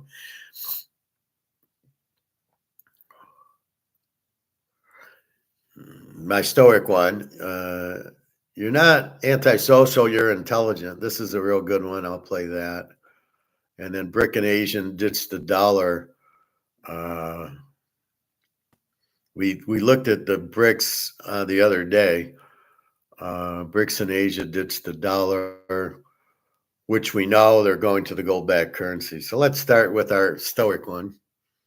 They sit quietly in a loud world, not because they can't speak, but because most conversations aren't worth having. People call them distant, aloof, antisocial. But the truth is far simpler. They're not avoiding people. They're avoiding noise. Here, why intelligent, deep-thinking minds often reject socializing. 1. Small talk feels hollow. They crave substance, not surface. Empty chatter doesn't nourish a deep mind. 2. They overanalyze everything, every glance, every word. They feel it all. And that kind of awareness, it's exhausting. 3. Time is sacred. Stoics believe how you spend your time is how you live your life. Most social events feel like wasted existence. 4. Pretending is painful. Forced laughs, fake smiles. It violates their integrity. They won't trade authenticity for acceptance. 5. They watch more than they speak, while others speak to escape silence. They honor it. They find wisdom where others only find discomfort. 6. They detect lies instantly. Superficiality isn't just annoying, it's unbearable. They see through masks, and that makes them lonelier. 7. They're often misunderstood. Their thoughts are too heavy for light talk. Most people can't carry the weight of their mind. 8. Solitude is peace. They don't run from the world. They just find more truth when they're alone. Ultra Fire cervical care pillow. Boy, Even amen to orthopedic that. Doctors are using it. Orthopedic For the first time in the last 8. Definitely, I can relate to most of that. That's why it's hard to talk to a vampire. You just get drained. Or a lot of times when I try to explain gold, it's over their head because people just want to say hi, and most of them are idiots. They say hi, how are you today? Like they give a shit. And then you go, oh, did you buy any gold today? And it goes right over their head. They're really not interested in what they're saying. And it's really just a pain. So you're better off with a quick hi and just keep moving. You don't really want to have conversations with most people because they're just, they're not, you can't connect with them. All right. Let's go. Banks prepare for collapse. That sounds like While a good one. everyone celebrates low foreclosure numbers, major banks are quietly preparing for the next economic downturn through massive stress testing scenarios. Behind closed doors, the Federal Reserve is forcing 22 major banks to prove they can survive a 10% unemployment rate, 33% housing price collapse, and complete commercial real estate meltdown. What they found in these stress tests reveals the true state of our economy, and why the mortgage moratorium may have created problems we're only beginning to understand. Let me start with what the headlines are saying versus what's really happening. According to Adams' 2024 year-end U.S. foreclosure market report, foreclosure filings were reported on 322,103 U.S. properties in 2024, down 10% from 2023. On the surface, this looks like good news, but here's what those numbers don't tell you. States with the greatest annual increases in foreclosure starts in the first quarter of 2025 included Kansas, up 117%, Delaware 58%, Oklahoma 45%, Utah 42%. And all right, we don't have to hear all that. It's just that the banks are preparing. Obviously, why are they preparing? Because they know that the economy's in big trouble, which we already know that. So we don't need to go any further. China rejects the U.S. ultimatum. China has quietly seized the upper hand in a trade war the United States believed it was winning. When U.S. Treasury Secretary Scott Bessent demanded that Beijing halt its use of currency manipulation, He likely did not anticipate that it would be the dollar, not the yuan, that would falter. Since January 2025, the US dollar index has plunged nearly 10%, a move intended to stimulate exports and revitalize domestic manufacturing. But rather than fueling a production boom, the weaker dollar has triggered inflationary pressures across supply chains still heavily reliant on Chinese components. At the same time, US tariffs, some reaching 145% on core goods such as electronics, textiles, and auto parts, have throttled imports. Washington's goal was to force China to turn inward, but the unintended consequence has been a self-inflicted chokehold on American industry. Intermediate goods are harder to source, domestic alternatives aren't ready, and as a result, input costs are soaring. According to UBS, landed costs for consumer electronics have jumped 32% year over year, while furniture imports have risen 45%.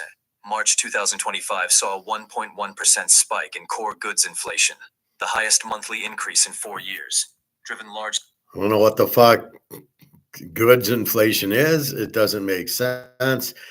Just say prices have gone up, because it's not inflation. You're not inflating the goods. You're inflating the money supply. Again, these idiots don't know what they're talking by about. broken supply routes and high import prices.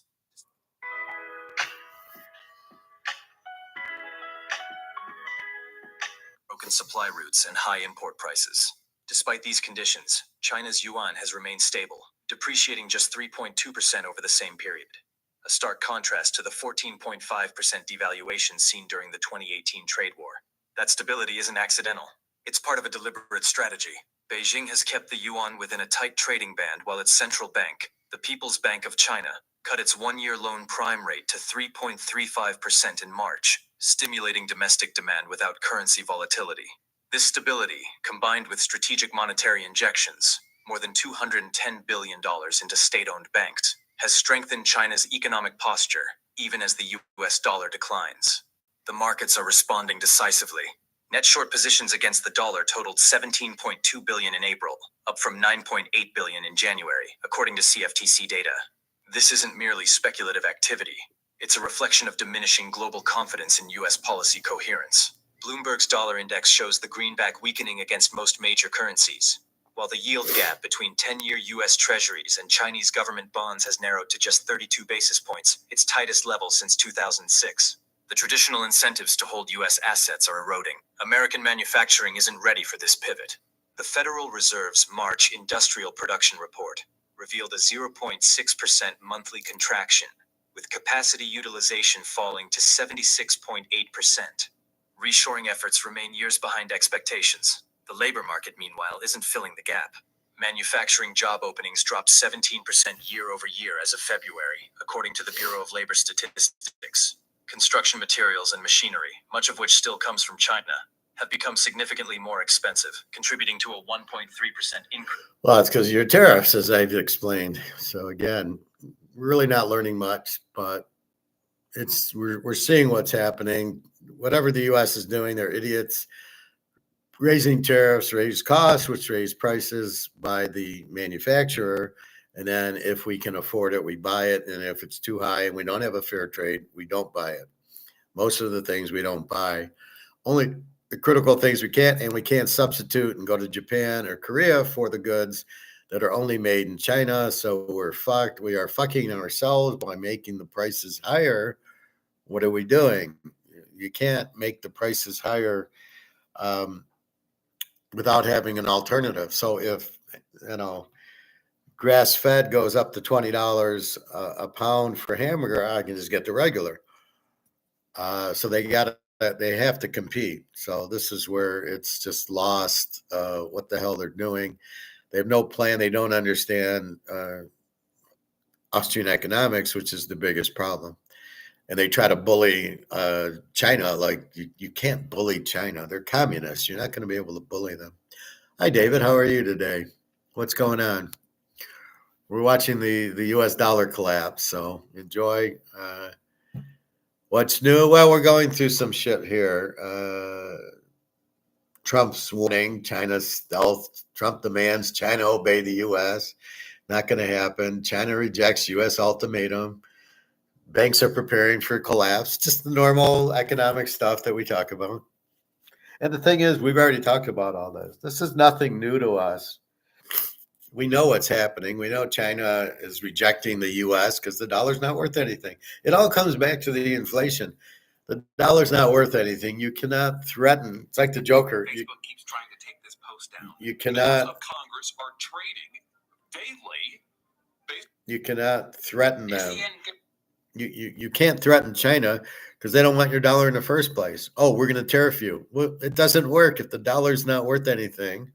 Nobody wants to use it anyway. So what is your threat? Oh, the tariff. Well, we don't want to sell with you because your money is worthless. So Trump's whole analysis is faltered because he doesn't understand inflation, printing the money in gold. If you want to play with China, you need gold. That's why all the BRICS countries are doing it. Anyway, so that's what's new. Let's look a little bit of China's post-dollar gold plan, which is basically to have gold-backed currency. I don't know why he's saying it like this, but let's look at a little bit of alligator, not a lot. Nothing new. When you see the dollar falling and bond yields rising, it just tells you one thing. There's a complete loss of confidence in the currency and the finances of the country concerned, being in a debt trap. The global settlement currency, the dollar, is in its final death throes. We're seeing the end of the fiat currency era. At some stage, China has to protect herself from a collapsing dollar. If she does not put the yuan on some sort of gold standard, then it will go down with the dollar, because the dollar is the king of fiat currencies. The dollar Toilet goes, paper. all other fiat currencies go. Gold prices until now have been controlled in London and on COMEX in New York. That is changing. The Chinese basically are the biggest players in the physical market by a long, long way, and they want to now control the pricing. They want the pricing to happen in Shanghai, not in London and not in New York. So that, I think, is a very, very big change. And I think this is one reason why. And that's what we're waiting for, is physical market of gold, not this derivative bullshit. And he who has the gold wants to price it. China and Russia want to price the gold that they have. So it's like you own the Bobby Orr card, but you can't control the price. Well, no, it's my card. I want to.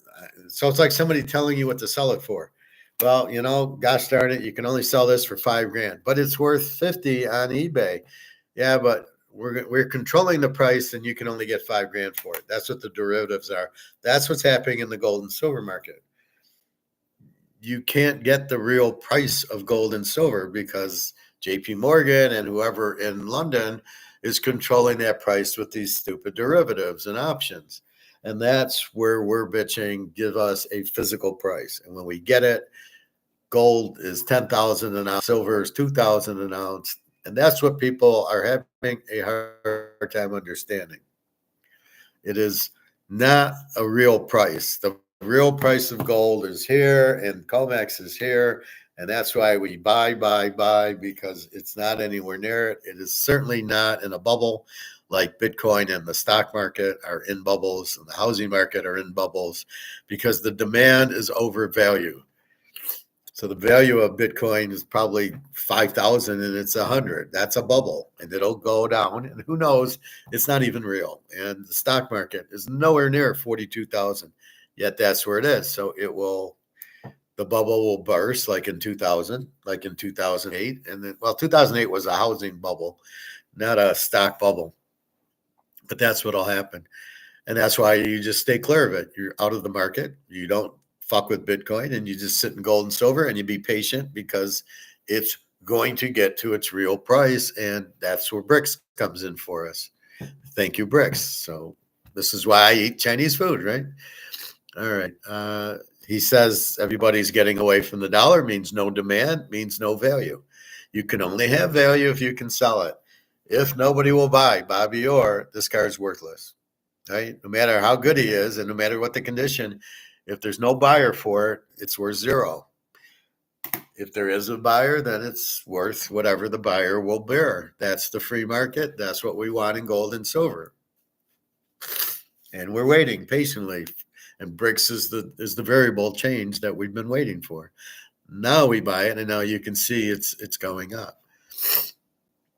A little more Mark McGuire or alligator. We begin to see the gold price and also the silver price really begin to move up.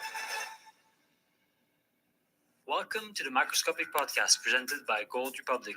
This guy looks Russian. And in this format, I invite you to look The old V at the end is Russian. to see what's hidden in plain sight. I hope you will get fresh insight and enjoy this conversation. We won't get fresh insight, As but always, shut the please fuck up. give it a like and subscribe, but also leave your actions down below in the comment section and share it to those who need to hear this. But before I start, I'd like you to know that if you open an account at Gold Republic, See, I don't like when they do commercial. Should I do a commercial? just click Okay, Teaserking, buy your football from me. I mean, it's ridiculous. It pisses me off. And I don't like macroeconomics. I like microeconomics. This is Keynesian, but he's got alligator on. I don't like this channel already, and this is the first time I've ever seen it. On the show today on the Microscopic Podcast, I have the great pleasure to welcome back, this time digitally, Alistair McLeod. Welcome back, Alistair. It's a pleasure to see you. Thank you for having me. Alistair, you always diligently write very regularly on your Substack, educating people about finance. I don't like this. Get to the point. What are you talking A about?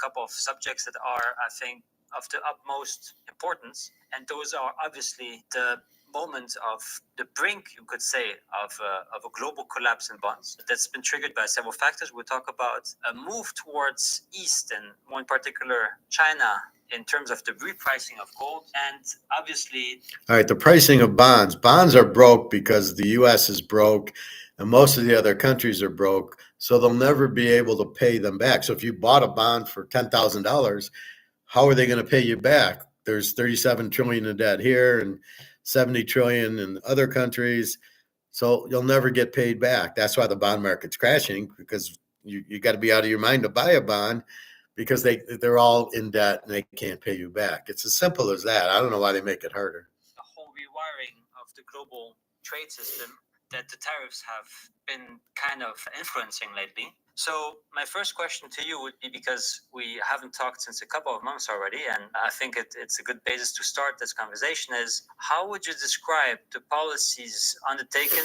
by the Trump administration in the light of the whole trade debacle, the trade war with China, but in general, globally? Some say that it is a bit of a restructuring of the dollar, or at least the way the trade imbalances are today. But most importantly, you also wrote about that, maybe a parallel of 1930s, the 1920s, of the Smoot-Hawley Act that kind of gives us today a bit of a taste of that actually preceded one of the biggest, deepest crises of all time, the Great Depression. How would you describe this? Well, there are so many aspects of this. I think the first question I'll try and answer is how you started off, which really was, how do you view the Trump administration, if you like, in a general sense? I think the way in which President Trump was approaching tariffs was very much the sort of pre-First World War basis, because before there was income tax in America, the federal government basically paid its bills through tariffs. And tariff income was really the most important aspect, if you like, of the federal government's own funding. Now, it's all very well to sort of hark back to that as part of a plan to, let's say, reduce or eliminate income tax, corporation tax, and so on and so forth, go back and replace it with tariffs. But it's a very different world. I mean, in those days, if you like, the amount of American trade, which was outside America as a portion of its GDP, was, 2 or 3%. I mean, it was a very self-sufficient economy, if you like. Now, that's not the situation today. Global trade is extremely important. You've got supply chains going around the world and all the rest of it. And so the idea that you can just put the clock back to pre-First World War America and the way it worked is completely wrong. You mentioned the 1929-1932 period when you had a Wall Street crash. Part of that was the credit bubble of the late 1920s bursting. But the other part of it was what you referred to, and that was the Smoot-Hawley Tariff Act of 1930. And it was... it was first addressed by Congress in 1929, the middle of 1929, and it was, in fact, the Senate approved of it in early 1930, and it was signed into law shortly thereafter. it coincided with the end of the credit bubble. And the problem with credit bubbles is that very few people seem to understand that you're in a credit bubble when you are in fact in a credit bubble. And, we sort of almost have to rely on evidence, if you like, of human behavior to tell us that we're in a credit bubble. So past ones, for example, were the South Sea bubble in England, which was contemporary with the Mississippi bubble in France. You had tulipomania in Holland as well. And, there's a rational behavior, if you like, of people believing that things are going to go up forever and therefore we'll buy it because it's going to go up forever. We're going to make our fortunes. It's a very, very tempting thing. And it's where sort of human emotion very often ends up. We had it in the dot-com bubble. We had it in property in the United States in 2008, 2009. And now we've got it with crypto. We've got it also with tech stocks. In other words, we're sort of repeating, I think, a mixture of the year 2000, the dot-com bubble, with this new wonderful invention, which can only go up. So you can see that the sentiments are exactly the same. So we've got this credit bubble. But on top of that, we've also got trade tariffs. We've got Smoot-Hawley Mark II. Now, whenever I talk about the tariffs in this context, I either get one of two responses. I think most people are sort of quietly polite and sort of think, well, I hope that's wrong. But then when I talk to Americans, and particularly Republicans, they really deny it. They say, no, this is not true. People were saying that Smoot-Hawley was responsible for crashing the global economy. It's not true. But, this is just beliefism, if you like, to support, if you like, the new presidential regime in America. It's very much that. Now, I'm not saying that on other things Trump is wrong. I think the way he's handling Ukraine, for example, I think is very responsible. I think So Smoot-Hawley, just to clear that up, did cause the depression worldwide because it raised cost, which you cannot raise prices, so you go out of business. You collapse the world. That's what happened. So Smoot-Hawley, what he's saying is people don't understand that was the reason. And they're saying, oh, no. Smoot-Hawley did not cause the depression. It did, because it raised prices, as I've explained to you a few times, where I've got to make profit if I'm another country. So if it costs me 20 and I sell it for 30, now you tariff me. Now my costs go to 30, but I can't sell, my selling price can't go to 40. Nobody will buy it. So I go out of business, and or it's just too expensive. I try to raise prices, but nobody will buy it. And that's where you get the depression, because it happened all over, a lot with the farmers. And that's what put all the banks out. But the farmers, their costs went up and they couldn't sell their wheat and their corn for more. Nobody could buy it. And that's where the depression came in. So that's what happened. So yes, the tariffs caused the depression. his attempt to do away with wokeness, I think, is to be applauded. But when it comes to economic matters, I'm afraid it's not really working.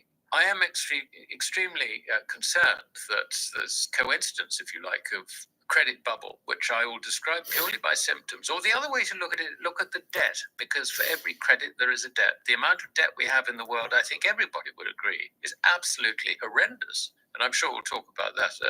You'll have further questions on that one. So yeah, we are in the top of a credit bubble, and it is the biggest credit bubble in recorded history, incidentally. And then we have tariffs produced at a time when, unlike Smoot-Hawley, we've got supply chains going around the world, which are very delicate things. The idea that you can reverse, if you like, the last 50 years of production moving out of America and going into the Far East, China, Thailand and Vietnam and all the rest of it, you can't reverse that easily. And certainly you can't do it quickly. And I think actually that it's becoming, I think the evidence now, people are beginning to accept that the sort of Trump approach actually isn't really working, because, the sort of the diehard Trump supporters will say, well, it's the art of the deal. You go in and you ask for something outrageous and you end up settling where you want. Yeah, but, it's proved to be so disruptive and so counterproductive. And you've got China has basically dug in its heels and said, well, forget it. Admittedly, today we hear that there has been a phone call between Trump and President Xi, and it's all sweetness and light here. Well, we'll see how that plays out, and so on and so on.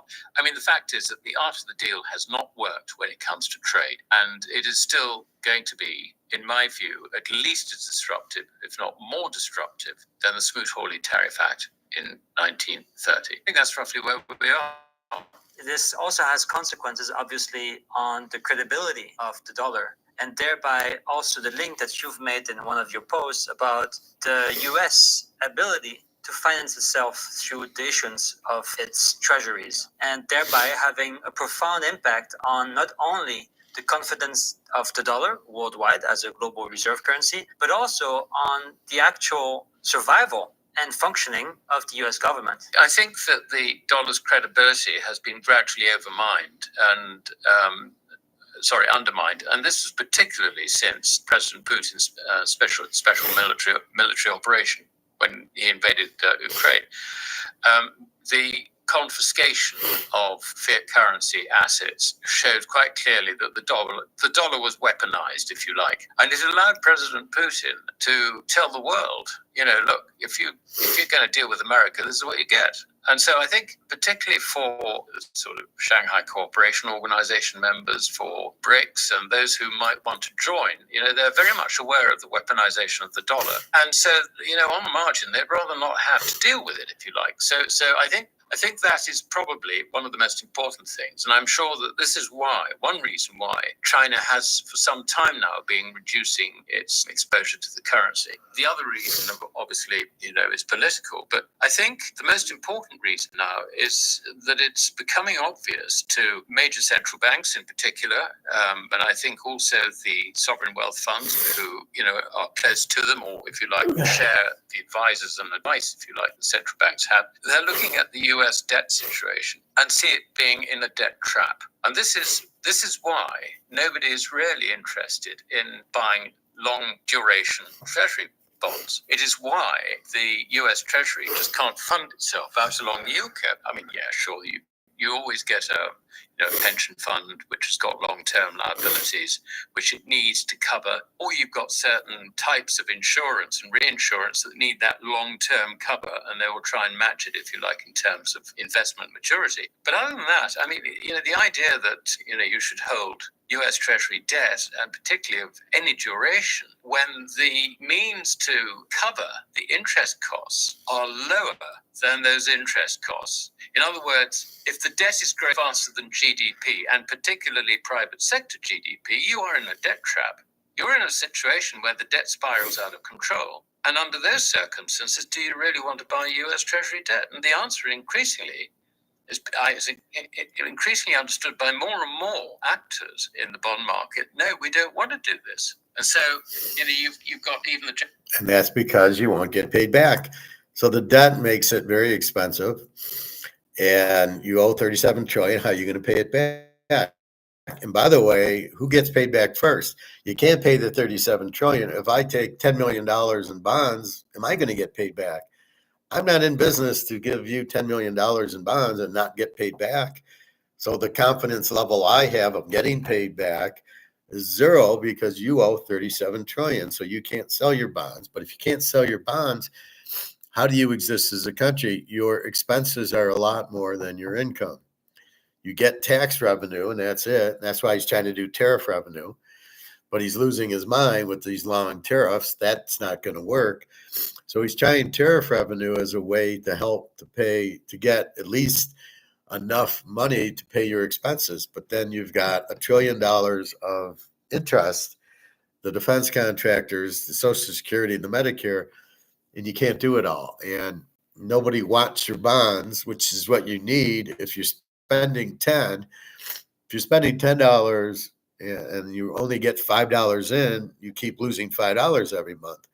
Well, you can't keep doing that, and that's really the problem. So he's got to figure out what to do with how do I get in $10 to pay off my $10 in expense, and he can't do it. And this is the problem. So he's trying to do that, but It doesn't work. And so why would I want your bonds? Because you're not going to be able to pay me back. And in the meantime, you don't have enough money to cover your expenses. So you keep buying your own T-bills to have the money. So you're borrowing money to get enough money from yourself.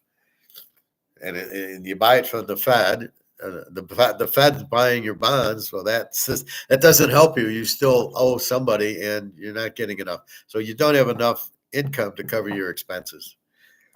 It's as simple as that. And then why would I buy the bonds if I can't get paid back? That's what's happening. Nobody wants them. But then you can't run your country because you don't have enough money to pay off all your expenses. That's one reason that they cut the government, because the government's their expense. You have the Department of Education. You got to pay those people to work. You got to pay their pensions and their vacations and everything else. You can't afford it. You have too much government, so you have to cut government. I would have just slapped. We don't need this. We don't need this. We don't need that. We're only keeping the corrupt judges, and we need sound money, or we're going to go on gold, and we need free trade, and that's it. I mean, I've shown you the 4 or 5 things to be a good to be a good country, and they're not doing any of it. So what do you got, HUD? What do you got? The drug administration. You don't need those. You don't need the government to do that. The market will regulate. If you come out with a bad drug that hurts people, the other companies will come out and not hurt people, and you buy from the companies. That's the free trade. That's the invisible hand. The invisible hand is the companies will compete, and it benefits us. That's how it works. You don't need the government telling them what to do. That's the bullshit part of it. Japanese selling, you got China is reduced.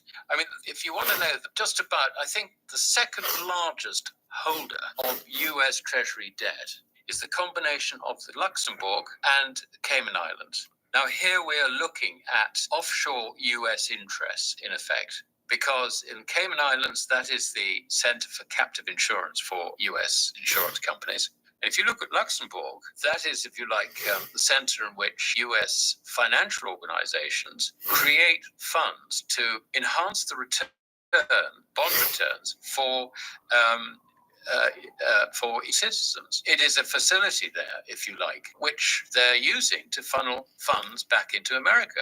So, the idea that foreigners, are still there residually holding, buying, whatever, it's actually worse than it looks, because really they're relying, I think, on offshore US interest to keep the whole of the foreign investment story alive. But I mean, genuine foreigners are just backing off from the whole thing. London, again, is a very large centre, but that's because London is the financial centre for Europe. You would expect to see massive US bond investment, if you like, coming from various sources there. So I think that's the thing that is undermining the dollar now. And, of course, the way in which central banks are dealing with this increasingly is that they are selling dollars for what? They buy gold. They're not buying gold, they're selling dollars. And I think that's the emphasis you have to place on their actions. True, and you've also, to come back maybe a bit more on the Trump tariff policy. What's the difference? If I want to buy gold, I pay with dollars. What else am I going to pay with? It's the stupidest argument. I don't understand Alligator with the stupid argument. They're not buying gold, they're selling dollars. Well, if I want to buy gold, I use dollars to buy it. It's the stupidest argument. But that's what's happening. Nobody wants to hold dollars, and which we know, because that's the whole Titanic. It's the dollar sinking. You get out of the dollars into the lifeboat, which is gold and silver. It's a very simple concept. Why he has such trouble with that, I don't know. Well, they're not really buying gold. They're just selling dollars, and they're choosing to buy gold with the dollar. Well, what an idiot. And quote-unquote Liberation Day. You've also made the link between the feedback loop that develops at the moment between rising bond yields, falling foreign demand, and dollar weakness, which usually is, well, maybe you could actually explain it better than me, but changed in its behavior in terms of its correlation. Yeah, basically, if you see bond yields rise, you tend to see the dollar rise with it, simply because the higher yield or even interest rate, if you like, if you go towards the short end, if that's there, supports the currency.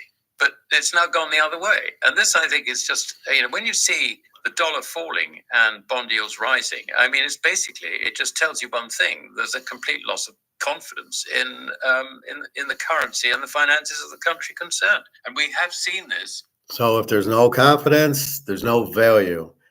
So be careful. That dollar is going out. If nobody wants it, it's worthless. If nobody wants this card, it's worth zero.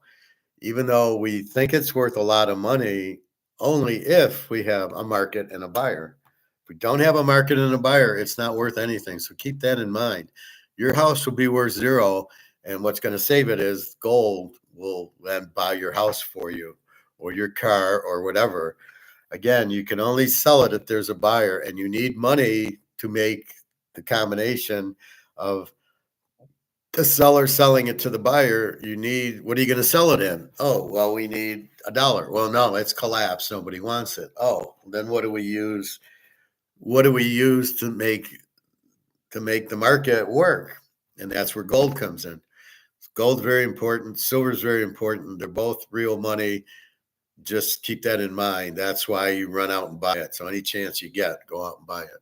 Very, very much over the last sort of month or so. I mean, particularly since, as you say, Donald Trump's Liberation Day, when he stood up and produced all those panels, showing all his new intended tariffs for, islands with penguins, even nothing else. Nova Zemlya.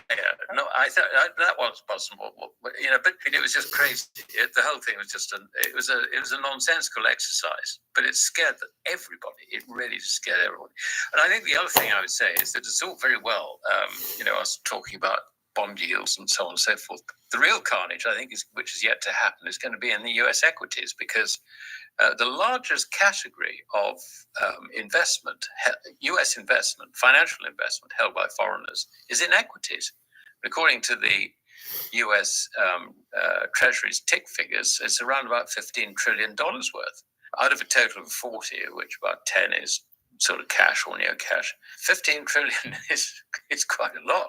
If you look at the valuation basis of the S&P 500 and compare it with the long bond, basically, they again have been going in completely different directions. Equities have been going up, bond prices have been going down, if you like. So compared with bonds, equities are wildly overvalued. And so I think we get a further rise in bond yields. I mean, for example, if we see the 10-year nudging on 5%, I tell you, the big panic in the equity markets. And that's when this bubble unwinds. I mean, I refer to 1929. So here comes the stock market crash. The bonds are crashing. And what did he say? 15 trillion of the stock market is held by foreigners, Germans, Russians, Chinese, Sweden, Switzerland, Italy, the UK, Canada. That's the thing. They come and they think the US dollar can't lose and it's going to be strong, and we can't inflate it and we're the leader with the dollar. And it's bullshit. We're not. Our dollar has gone to zero. It has been printed to death. And so all these 15 trillion in international money in the stock market is going to come out because they're going to save their ass. That's why they're going to sell all their stocks. They're not going to stay in with the gold miners. So that then creates the stock market crash, because 15 trillion is going to come out. Because once they see the US dollar going, they panic and they get out into the lifeboat. And that lifeboat's going to be gold and silver. And so we are in it preparing. We know tomorrow's Wednesday and we prepare for it. But it's not like we don't know what tomorrow is Wednesday. We know gold and silver are going up. That's a fact. It's not an opinion. Just like tomorrow is Wednesday. We know tomorrow is Wednesday. And so really that's what you have. And you have that fact. And if 15 trillion gets pulled out of the stock market, it's a crash. Then the US people will start selling and Bitcoin will start collapsing, and then everybody's going to be knocking for gold and silver, and that's where we're headed. because you can't fuck with gold and silver. You can't print it. Although they keep saying there's no counterparty risk. It can't be printed, morons. They're so stupid sometimes. All right. Start of the collapse of the market because the roaring 20s had come to an end. Plus, on top of that, you had the catalyst, if you like, of Smoot-Hawley. I can see this happening again. And last time, 9,000 banks went bust. They won't go bust this time because there were a lot of small banks around at that time, sort of one or two farmer banks with farmers as customers who were all being driven out of business. So the banks went out of business. The Fed will work very, very hard to ensure that no banks go bust because they want to keep the financial system, the integrity of the system going. And on top of that, I guess that they will try and reduce interest rates in order to try and support the equity market. But that's not going to get the foreigners buying bonds. I don't think it'll get anyone buying bonds. Very much the reverse, unfortunately. And what you also said about propping up the purchases of treasuries is kind of the last resort. The Fed can only do it so much until it becomes some sort of monetization of debt.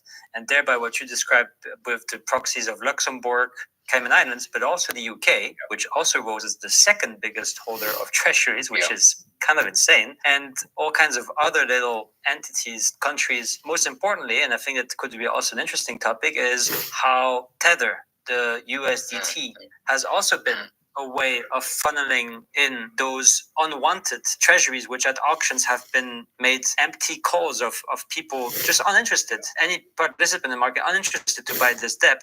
Very interesting. And maybe I would like to ask you to dissect the way this whole global debt is actually being structured, and how, more in particular, the role of Japan, which is the second biggest debt market in the world, and the UK are having rising yields across the board. They're signaling some troubles in there. And this could only hint towards the early stages of a massive global bond crisis. And I wanted to pick your brain on that. Yeah, it's not just America, as you rightly pointed out. Other countries which are in a debt trap. Let's one thing that triggers the debt trap is you get no growth in GDP, while at the same time your debt is growing, if you like. And the problem we have, I think, is measuring actually what the economy is doing. The idea that GDP is tells you the health of the economy is complete rubbish. All it tells you is the expansion of credit, because that's all it is. It doesn't tell you what the credit is being spent on or how it is being deployed. Just as long as it's expanding, you've got an expanding economy, which is actually a load of rubbish. But if you just assume for a moment that the global economy stops growing because of tariffs, whatever, and the more you see evidence of this, the more clear it is that countries are in debt traps. So you got the UK now. We've got a chancellor who's desperately trying to ensure that the budget deficit is controlled, which she is right to do. And of course, that gives her other problems. We won't go into that. You've got France. Debt to GDP, 110%, something like that. You've got Italy, debt to GDP, about 145%. Spain, I think, is around about 100% again. You've got all these countries, of course, not to forget Japan, 200 and something, 250% or something. When you get rising cost of funding this debt at a time when there's when you haven't got the underlying tax income, if you like, to justify it.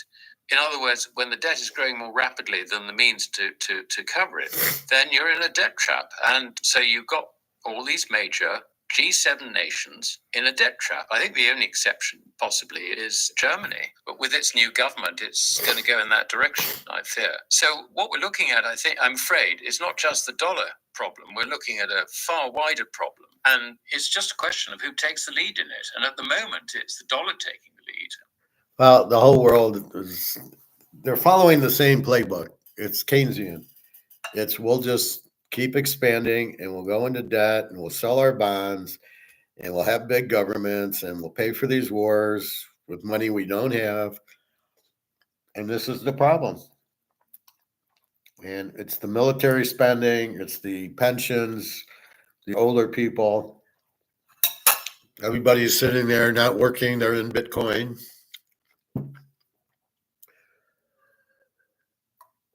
And it's a problem.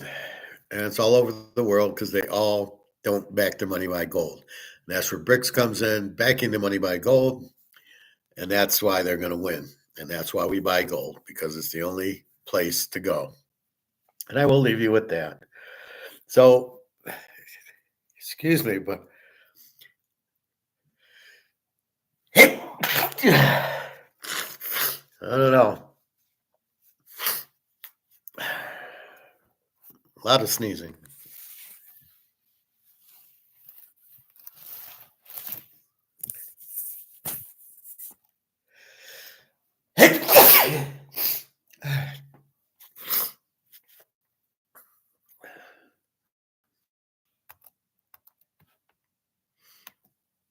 All right.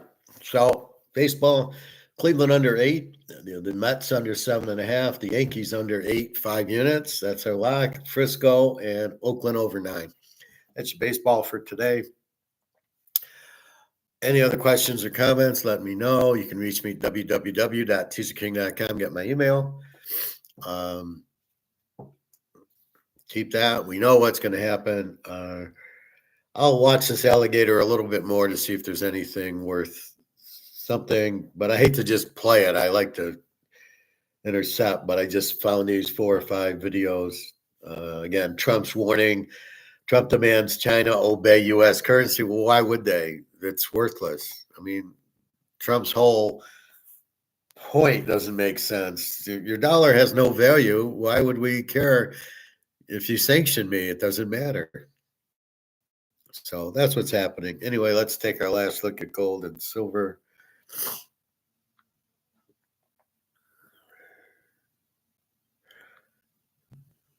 The Dow's getting tanked. Maybe gold and silver are going up. Silver 36.56. So it's holding in the 36s. We should get a big day tomorrow or Thursday. Gold 33.25. So it's holding. So this will probably, once it gets past that 10 o'clock, maybe we get back to 33.30, and then the silver 36.56. But this is all going away, thank God, and we get to a physical July 1st. So that's what we're waiting for. So I think I'll run out and buy 10 ounces of silver, and it really doesn't matter to me.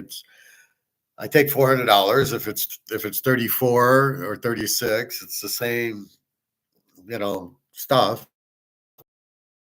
So my 400 will buy me 10 ounces, so I don't really care. But I think I'll go buy 10 more, knowing that here comes $50, $100 silver, and off we go.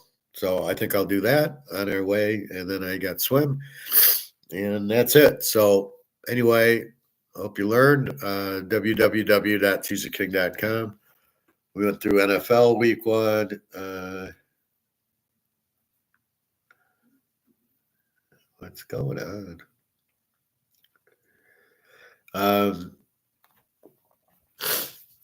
Basketball, I think we like Indy tomorrow, but it's ridiculous. Every 3 or 4 days they play a game. Like, it's not going to hold my interest. I won't even know when it's on, although this is finally on regular TV.